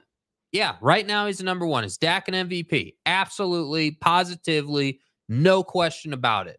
But here's my ask, Cowboy Nation. Nation. What is it? What are we rolling into week 15? I think it is now. Can you guys believe that? Right, that's nuts. Like, so we're rolling into week 15, finishing up week 14 tonight, obviously. The question I have is, hey, can you take this momentum and finish out the season strong and roll it into the first round of the playoffs, whether you have the bye or not? These next 2 weeks are very telling. You're at Buffalo and you are at Miami. And we're going to find out who you are as a defense on New Year's Eve because, or I guess that would be the eve of New Year's Eve, the 30th, because you really have a tough road to hoe here. I think it's very difficult. You finish with the Lions and then at the Commanders. Those 3 games, at the Bills, at the Dolphins, home for the Lions, ball busting. Can you be healthy when you get back to Dallas? Because they just don't lose in Dallas. Mm-hmm. Can you be healthy when you get back to Dallas? I think that's a very big question. I think that is a very, very big question. We'll find out. Jeffrey, Geoffrey, Geoffrey, said, go Army. Yeah, Commander-in-Chief's trophy back at West Point. Sorry, Harbaugh. Academies will always be America's team. Keep on speaking the truth, Monty. Love you guys. Yeah, Army Navy. America's team. Army Navy is still one of the best games of the year.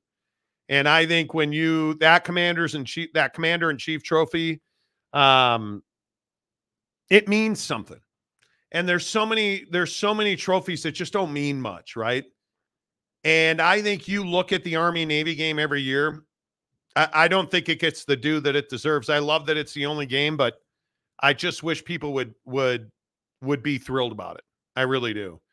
But there you have it. Let's see. Big Blue Horses. Whoa, comment on. Raider game, horribly brutal, suck. Okay. You don't always have to be negative. I mean, but how do I say this gently? What do you want the Raiders to do? This is the question. Obviously, the Vikings won 3-0. Yeah, that was the entire game. Yeah, nice job, guys. Way to execute. Now, when you're starting Aiden O'Connell and he goes 171 in a pick and you have no offense and Devontae Adams looks lost, I mean, I think you have to clean house. I love the Antonio Pierce story. Got to clean house. You're starting from scratch. You're going to bring John Gruden back. That's not true. I don't believe what better fucking execution. But in a weekend where we had Niners, Seahawks, where you had Bills, Chiefs, Eagles, Cowboys, where you had the Bears absolutely dismantling, the kiddies from Detroit. Yeah, screw you, Wasikowski. I even think like the Joe Flacco story, great storylines, great games. Jake Browning continues to be an incredible story for the Bungles. Joseph Lee Burrow. The 3-0 outcome in that game. Now I understand why our guy who won didn't want to go. He wanted to go. That was potentially good. Just saying. Yeah, it was a terrible game. Boss Frog, Parsons was a beast. Absolutely. Totally agree. And I think you look at the way the Dallas Cowboys schedule sets up, they've got to find a way to stay healthy. Because if they stay healthy, all bets are off. Dakota Tubbs, my guy. How are you, Dakota?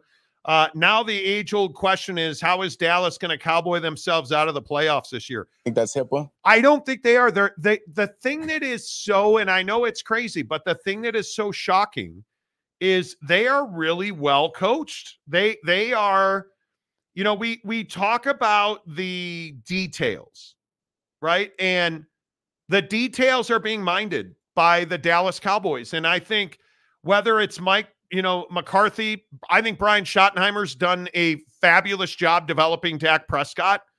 It's awfully hard to look past that. I think you look at the other, you look at the quality control that is happening. And really quality control is, it being on headset in people's ears. Hey, we're 2nd and 19 here. Are we going to go for it on 4th down? Like, you're just coaching the coach to keep that stuff moving. And you look at Will Harriger for the Cowboys finally getting a shout out yesterday. Scott Tolzien, the quarterback's coach. But you look at this defense and you look at Al Harris and the job he's done. When you lose Trayvon Diggs like that, dude, your season's over. You look at the defense without Leighton Vander Esch. You look at the fact that they lose, arguably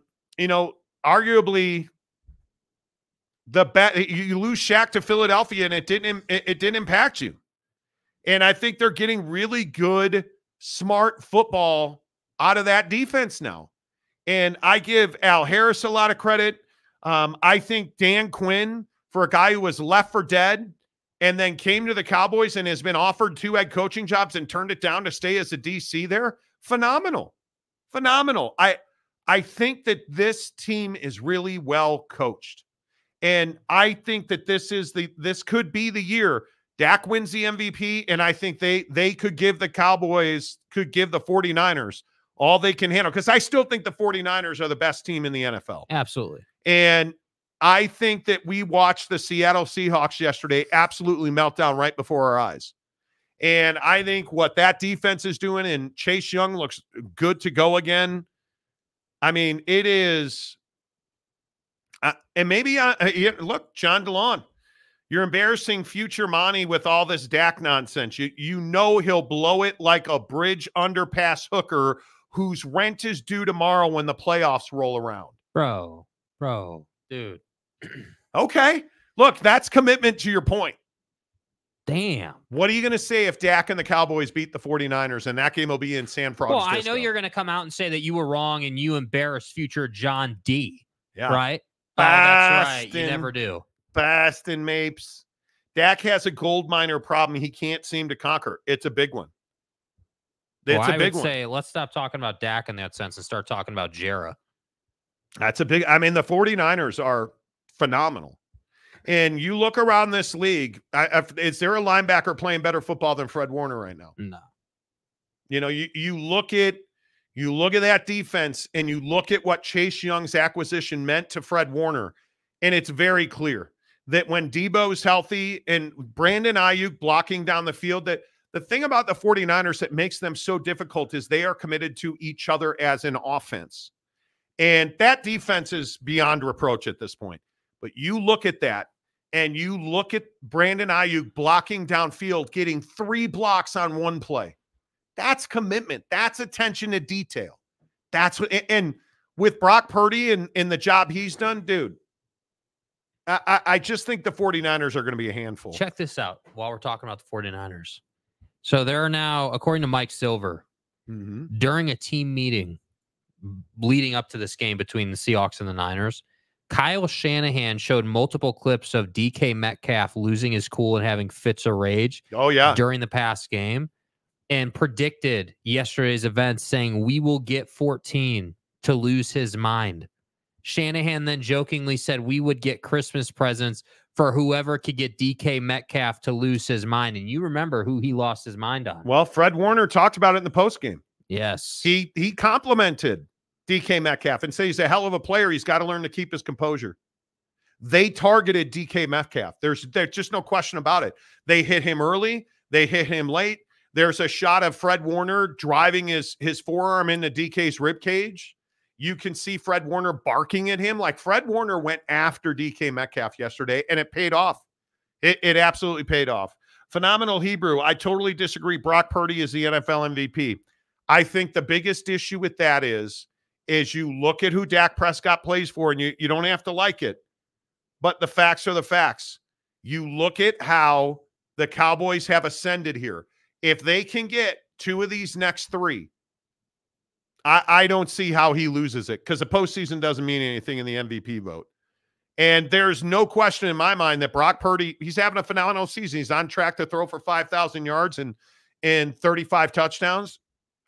He absolutely is deserving. I thought he couldn't throw a football. Well, apparently he can. The thing that I worry about for Brock Purdy and for Dak Prescott is what happens when Aaron Rodgers comes back and throws for 26,000 yards in one game. That's how you win the MVP. After you hold Aaron, anybody see Zachy Poo yesterday? Dude, give the guy credit. Yeah, give the guy credit, dude. I'm not sitting here saying he's going to do that every week, but power to you, man. And what happened? And this is what we've been talking about with the Bears and Justin Fields. Cut the guy loose. Let him play the way he wants to play, and good things will happen. I think he had 3 touchdowns, no turnovers, 300 yards. Like, dude, great game. Hell of a game. Let the guy play the way he knows how to play the game. Justin Fields, the difference between Dak and Justin Fields.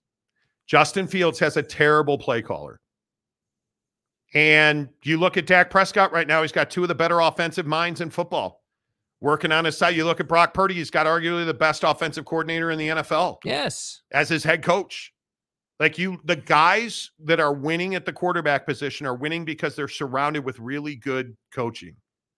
I look at Tua in Miami. You can look at, just look at the leadership in Houston with CJ Stroud.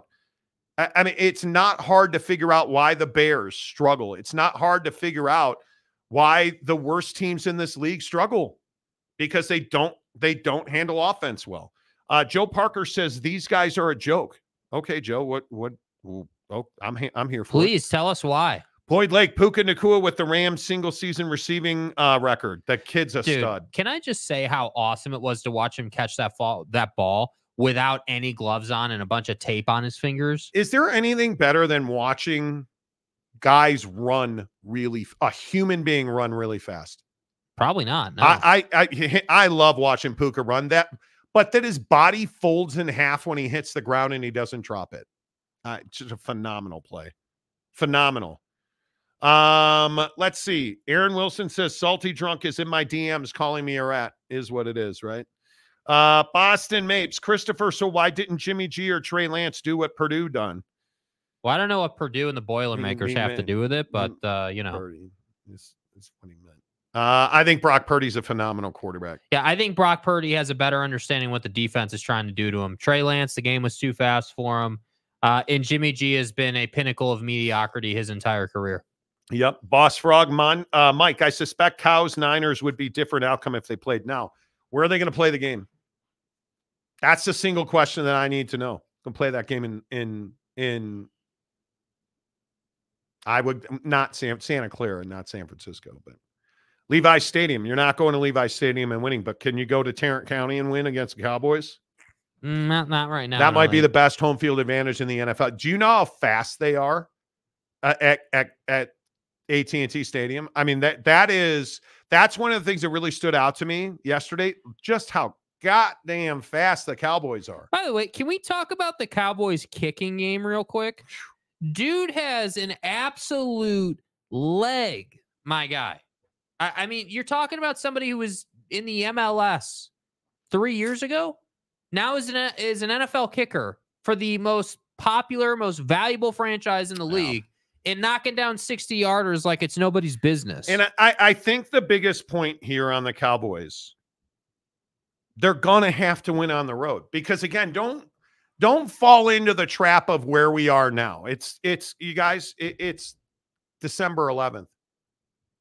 They're not going to win the division. The Eagles will win the NFC East because, frankly, their schedule is just it's set up that way.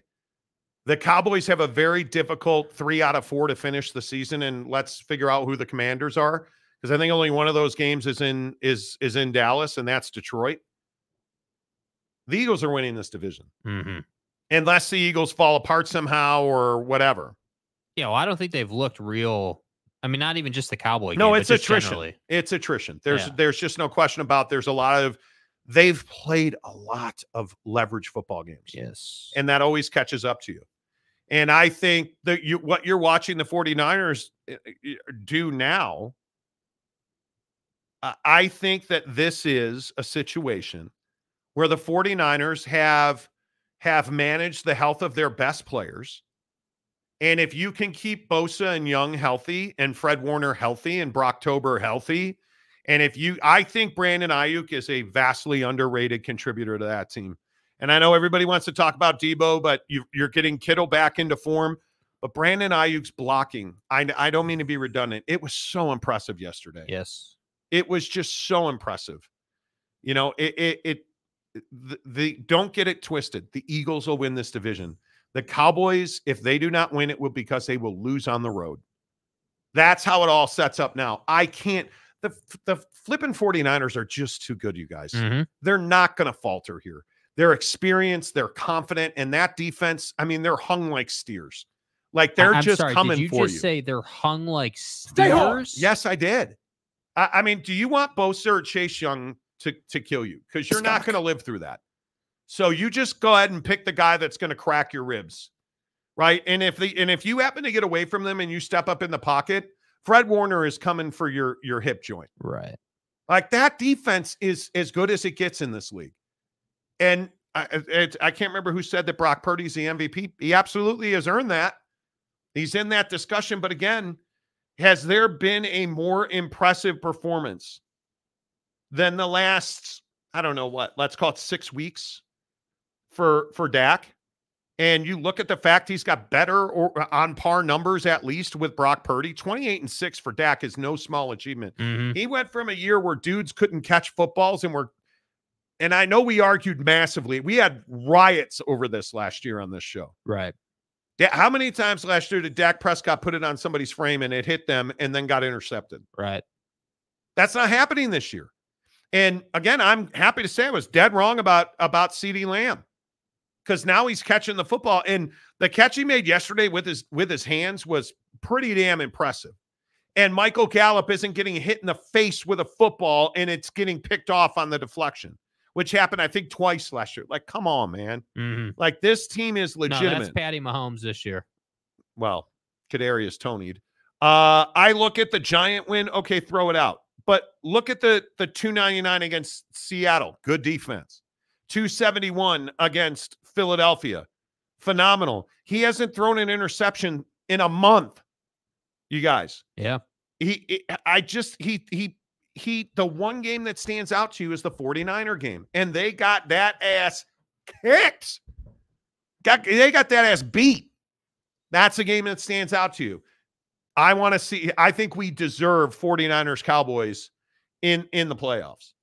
We deserve it. Championship game. We deserve it. Boston Mapes, step up in the pocket and find Armstead, Hargrave, Gregory, and Greenlaw. Well, Dre Greenlaw's got to control himself because he was at it again yesterday. Dre is a guy in prison that you're waiting to shank. That's waiting to shank you. Okay. Phenomenal Hebrew. Purdy is the MVP. Stop with all the fraudulent Cowboy talk. I'll either be proven wrong or proven a fraud. Well, I know that when you said Texas is back, they never came back, right? You've been wrong constantly. So I mean, Texas isn't back. Kalani's not the guy. Oregon State and Washington State. Going to the Big 12. Yeah, they're going to the Big 12, dude. $600 million each. Yeah, dude. Yeah. Next question. Yeah. Don't encourage people. Clubber Lang. Your show is awesome. I catch it all the time. Thank you. Thank you, Clubber. Boston Mapes. Still think Hill from Miami has been amazing. Dude, I just, what would you give just to run that fast for 1 year? Macaque. No, I'm not giving, no. Sorry, man. I'll stay old and slow. Oh, I'm not giving it up. Bro. I am not giving it up. I am not. No. Katie Rader, I think I saw Ollie in some new Copy Pros commercials. Nice. Ollie Gordon's earned it. Taj Brooks is back at Tech, which I think is huge for Joey. Huge for Joey. Joey. Gumby Fresh Out, Whataburger greater than the Big 12. Well, my wife agreed that Whataburger is good. No. Now, not to get way off the track, because we got to talk about how bad the Jazz are. We went to Jack in St. George, Utah. No. I was disappointed. Oh my God, dude. I said privately to Mrs. Monty, because I didn't want Jake to hear. The taco was the best part of that meal. Dude. Oh, what are you talking about, man? Who the hell are you anymore, man? I don't, you know what? The funny thing is, I had a Jack Ultimate Cheeseburger. It was good. Five Guys is better.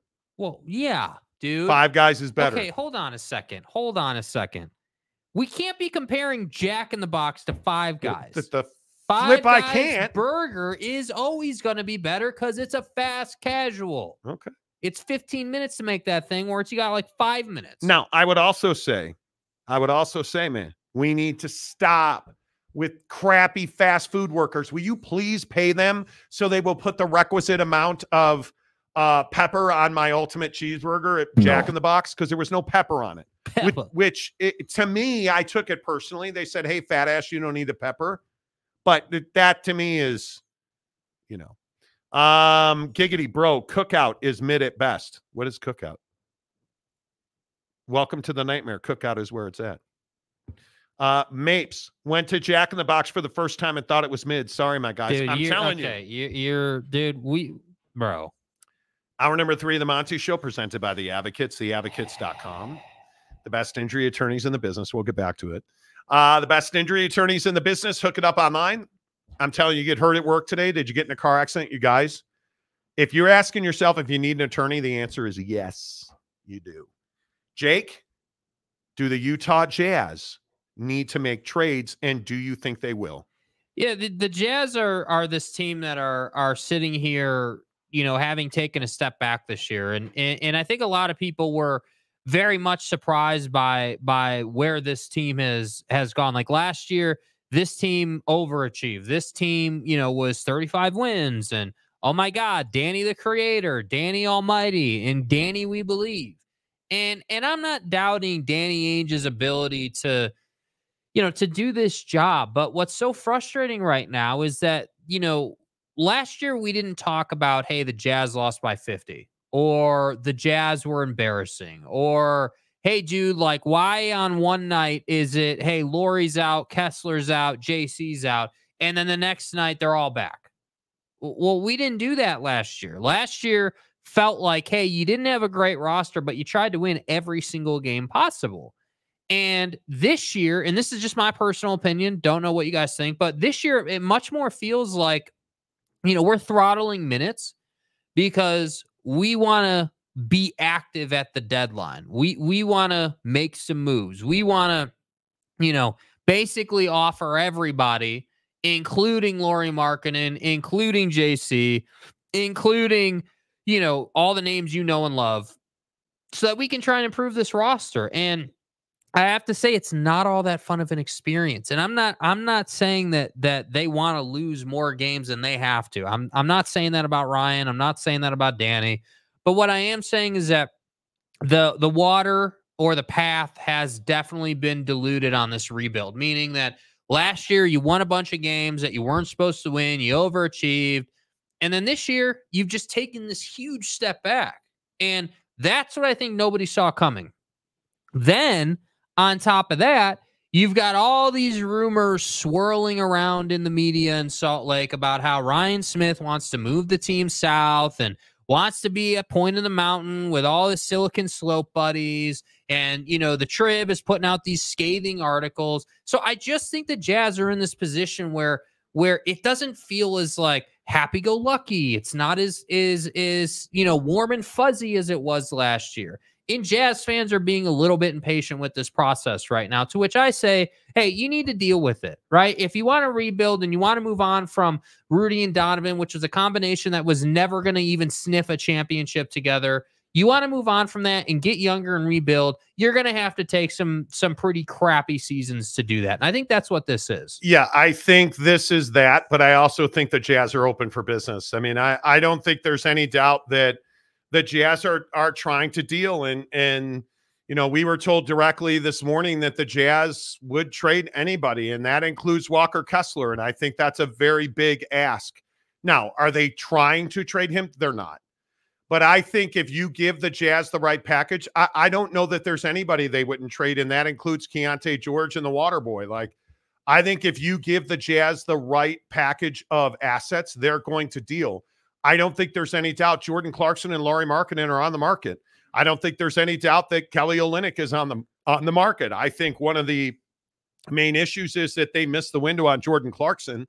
I don't think there's any doubt about that. And I think right now they're from what I've been told by NBA sources, there's not a great market for Jordan Clarkson. And I think his lackadaisical play this year is going to infect his trade value. There's no doubt about that.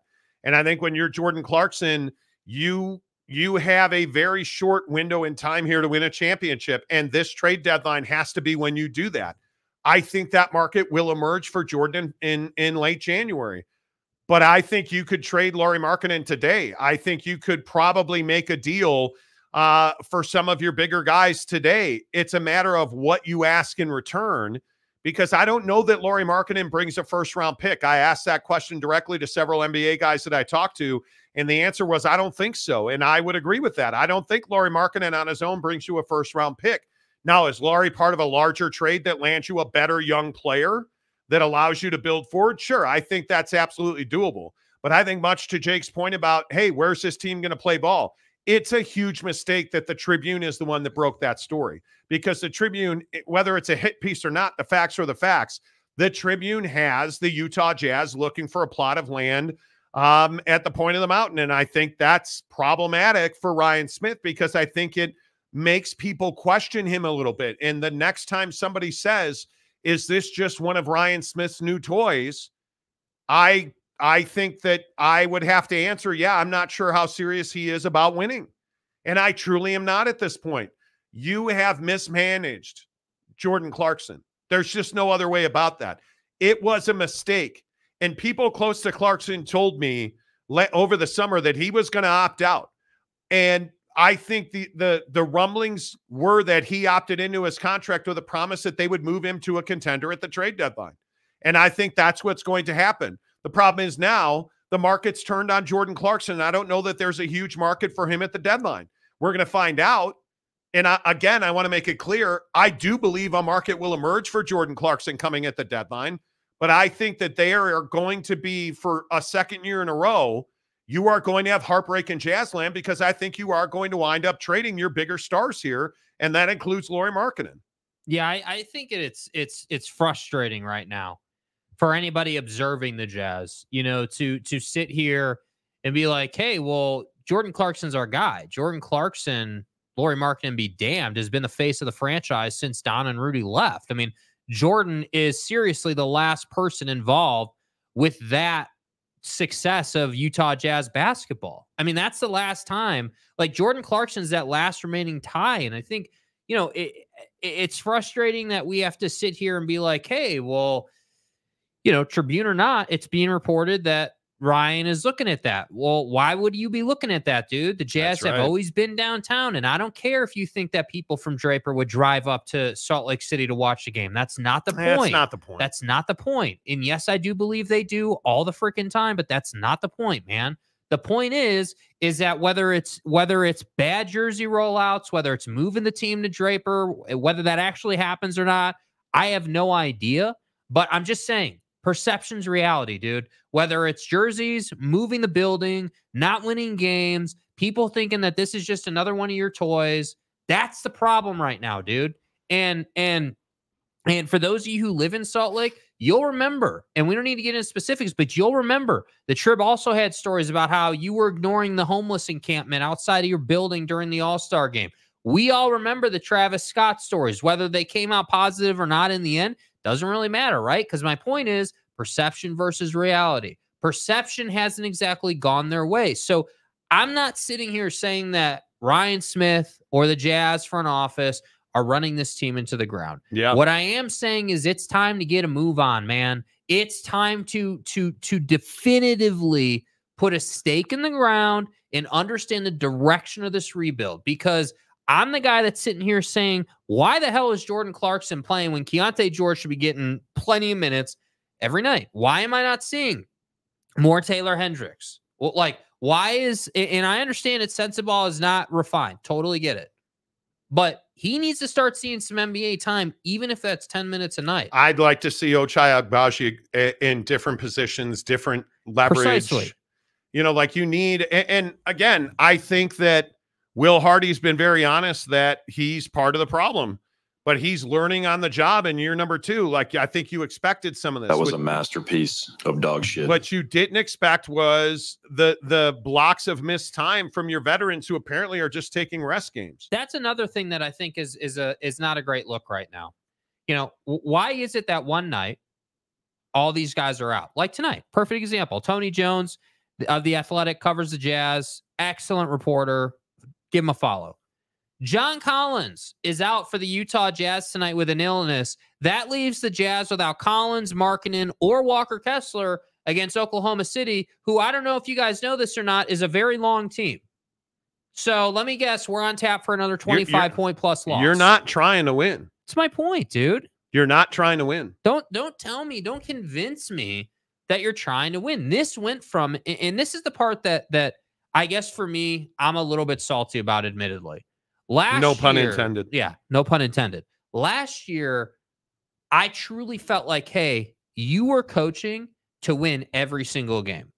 Even though the roster was not good. Yeah. Hey, I'm doing everything I can do to win ball games. And what do you know? You won some games you shouldn't have won, which apparently, based on how this season is going, was not appreciated last year, because this season we're sitting guys. We're not playing guys a ton of minutes. Yeah. We're overplaying Jordan Clarkson, which, by the way, as you just said 5 minutes ago, is having negative returns for you because he has not been good. He has not been the same guy.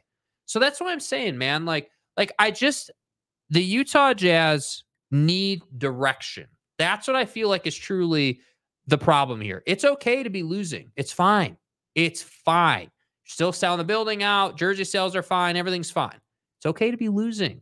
But you can't lose and lose so bad that it feels like you're just lost at sea. And that's where this organization's at right now. And it feels like that. It feels like you're in a situation, and, you know, I'm trying to do my prize picks, prizepicks.com, and I can't find Chet, and I can't find OKC, and it is baffling to me right now. But that's fine. I'll just suffer in silence.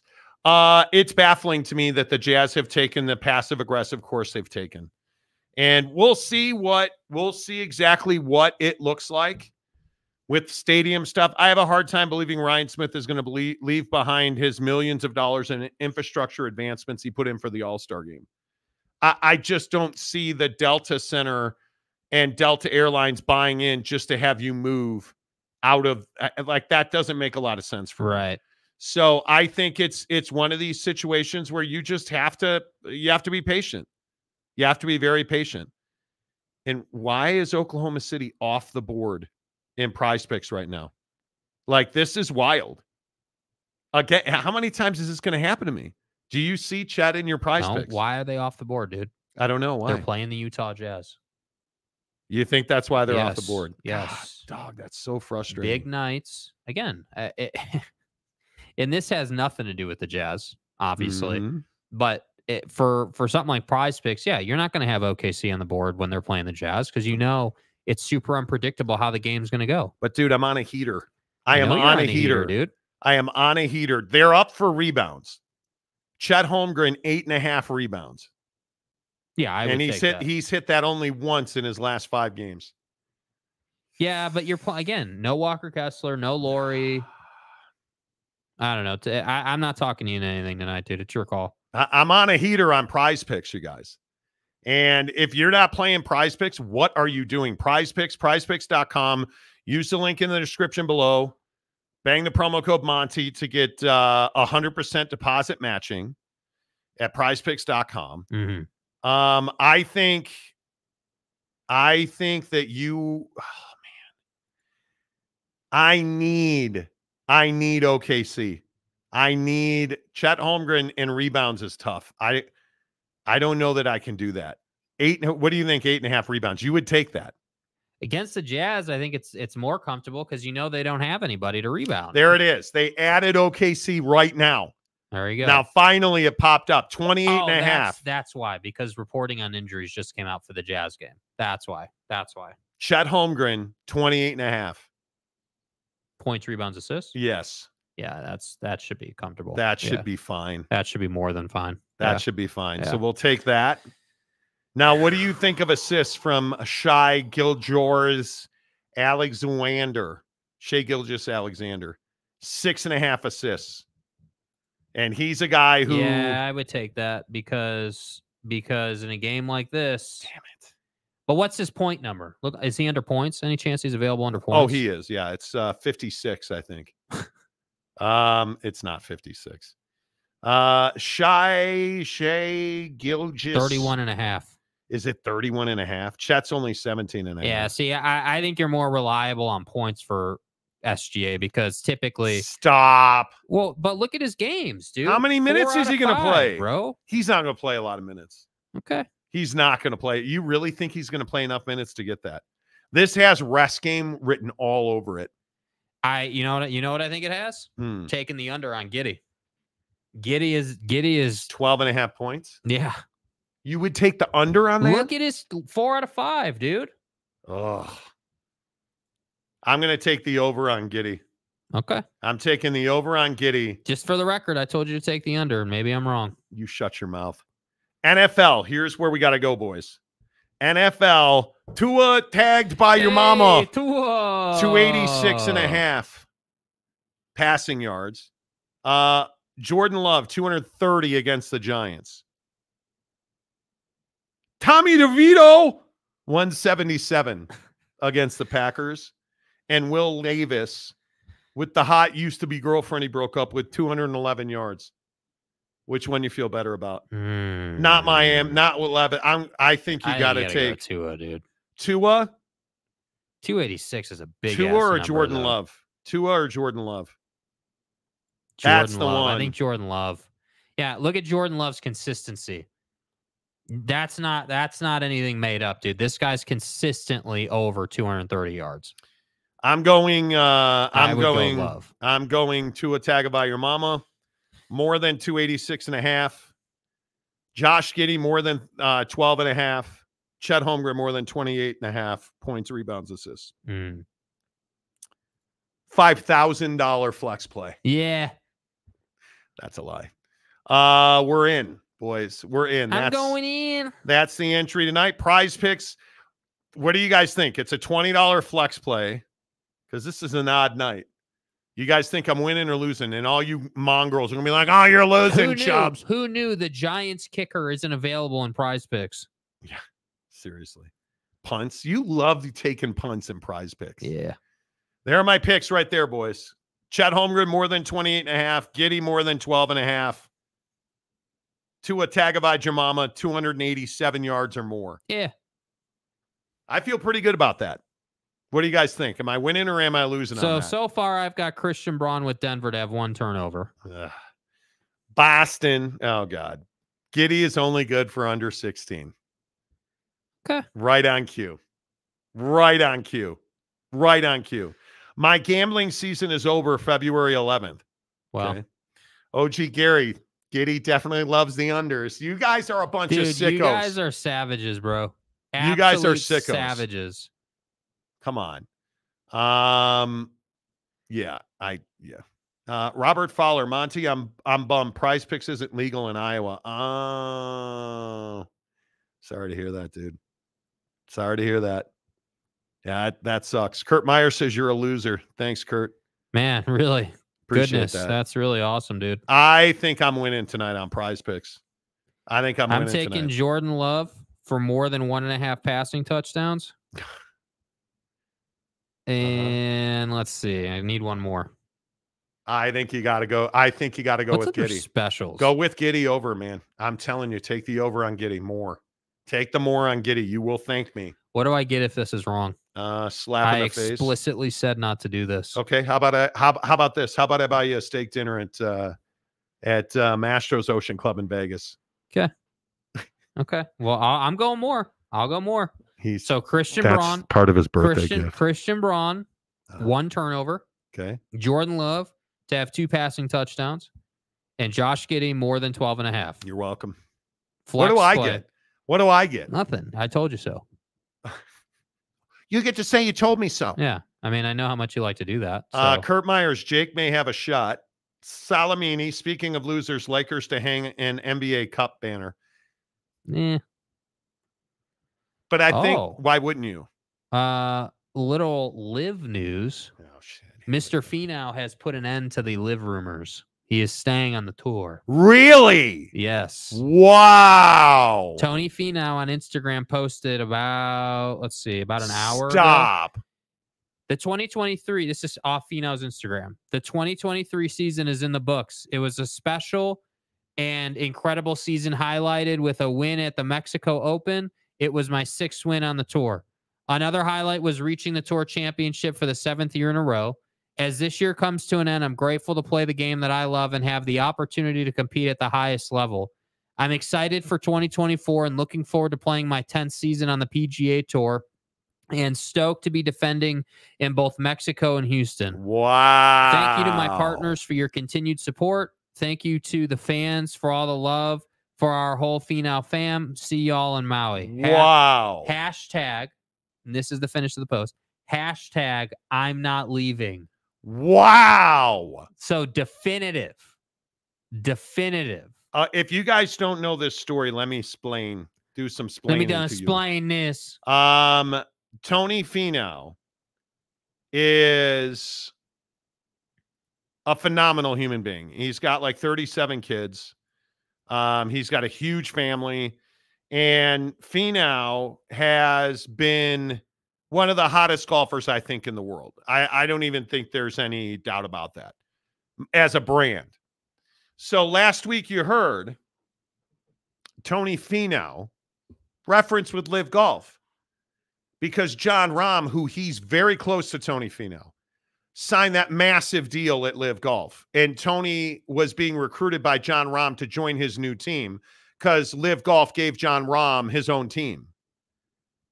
And Tony Finau, it was supposedly Tony Finau, it was a done deal. Well, apparently not, because Tony Finau says he is not going to Live Golf. And there are rumors that he would have gotten upfront $150 million cash to go. Mm-hmm. And Tony Finau said, no, I'm staying on the PGA Tour.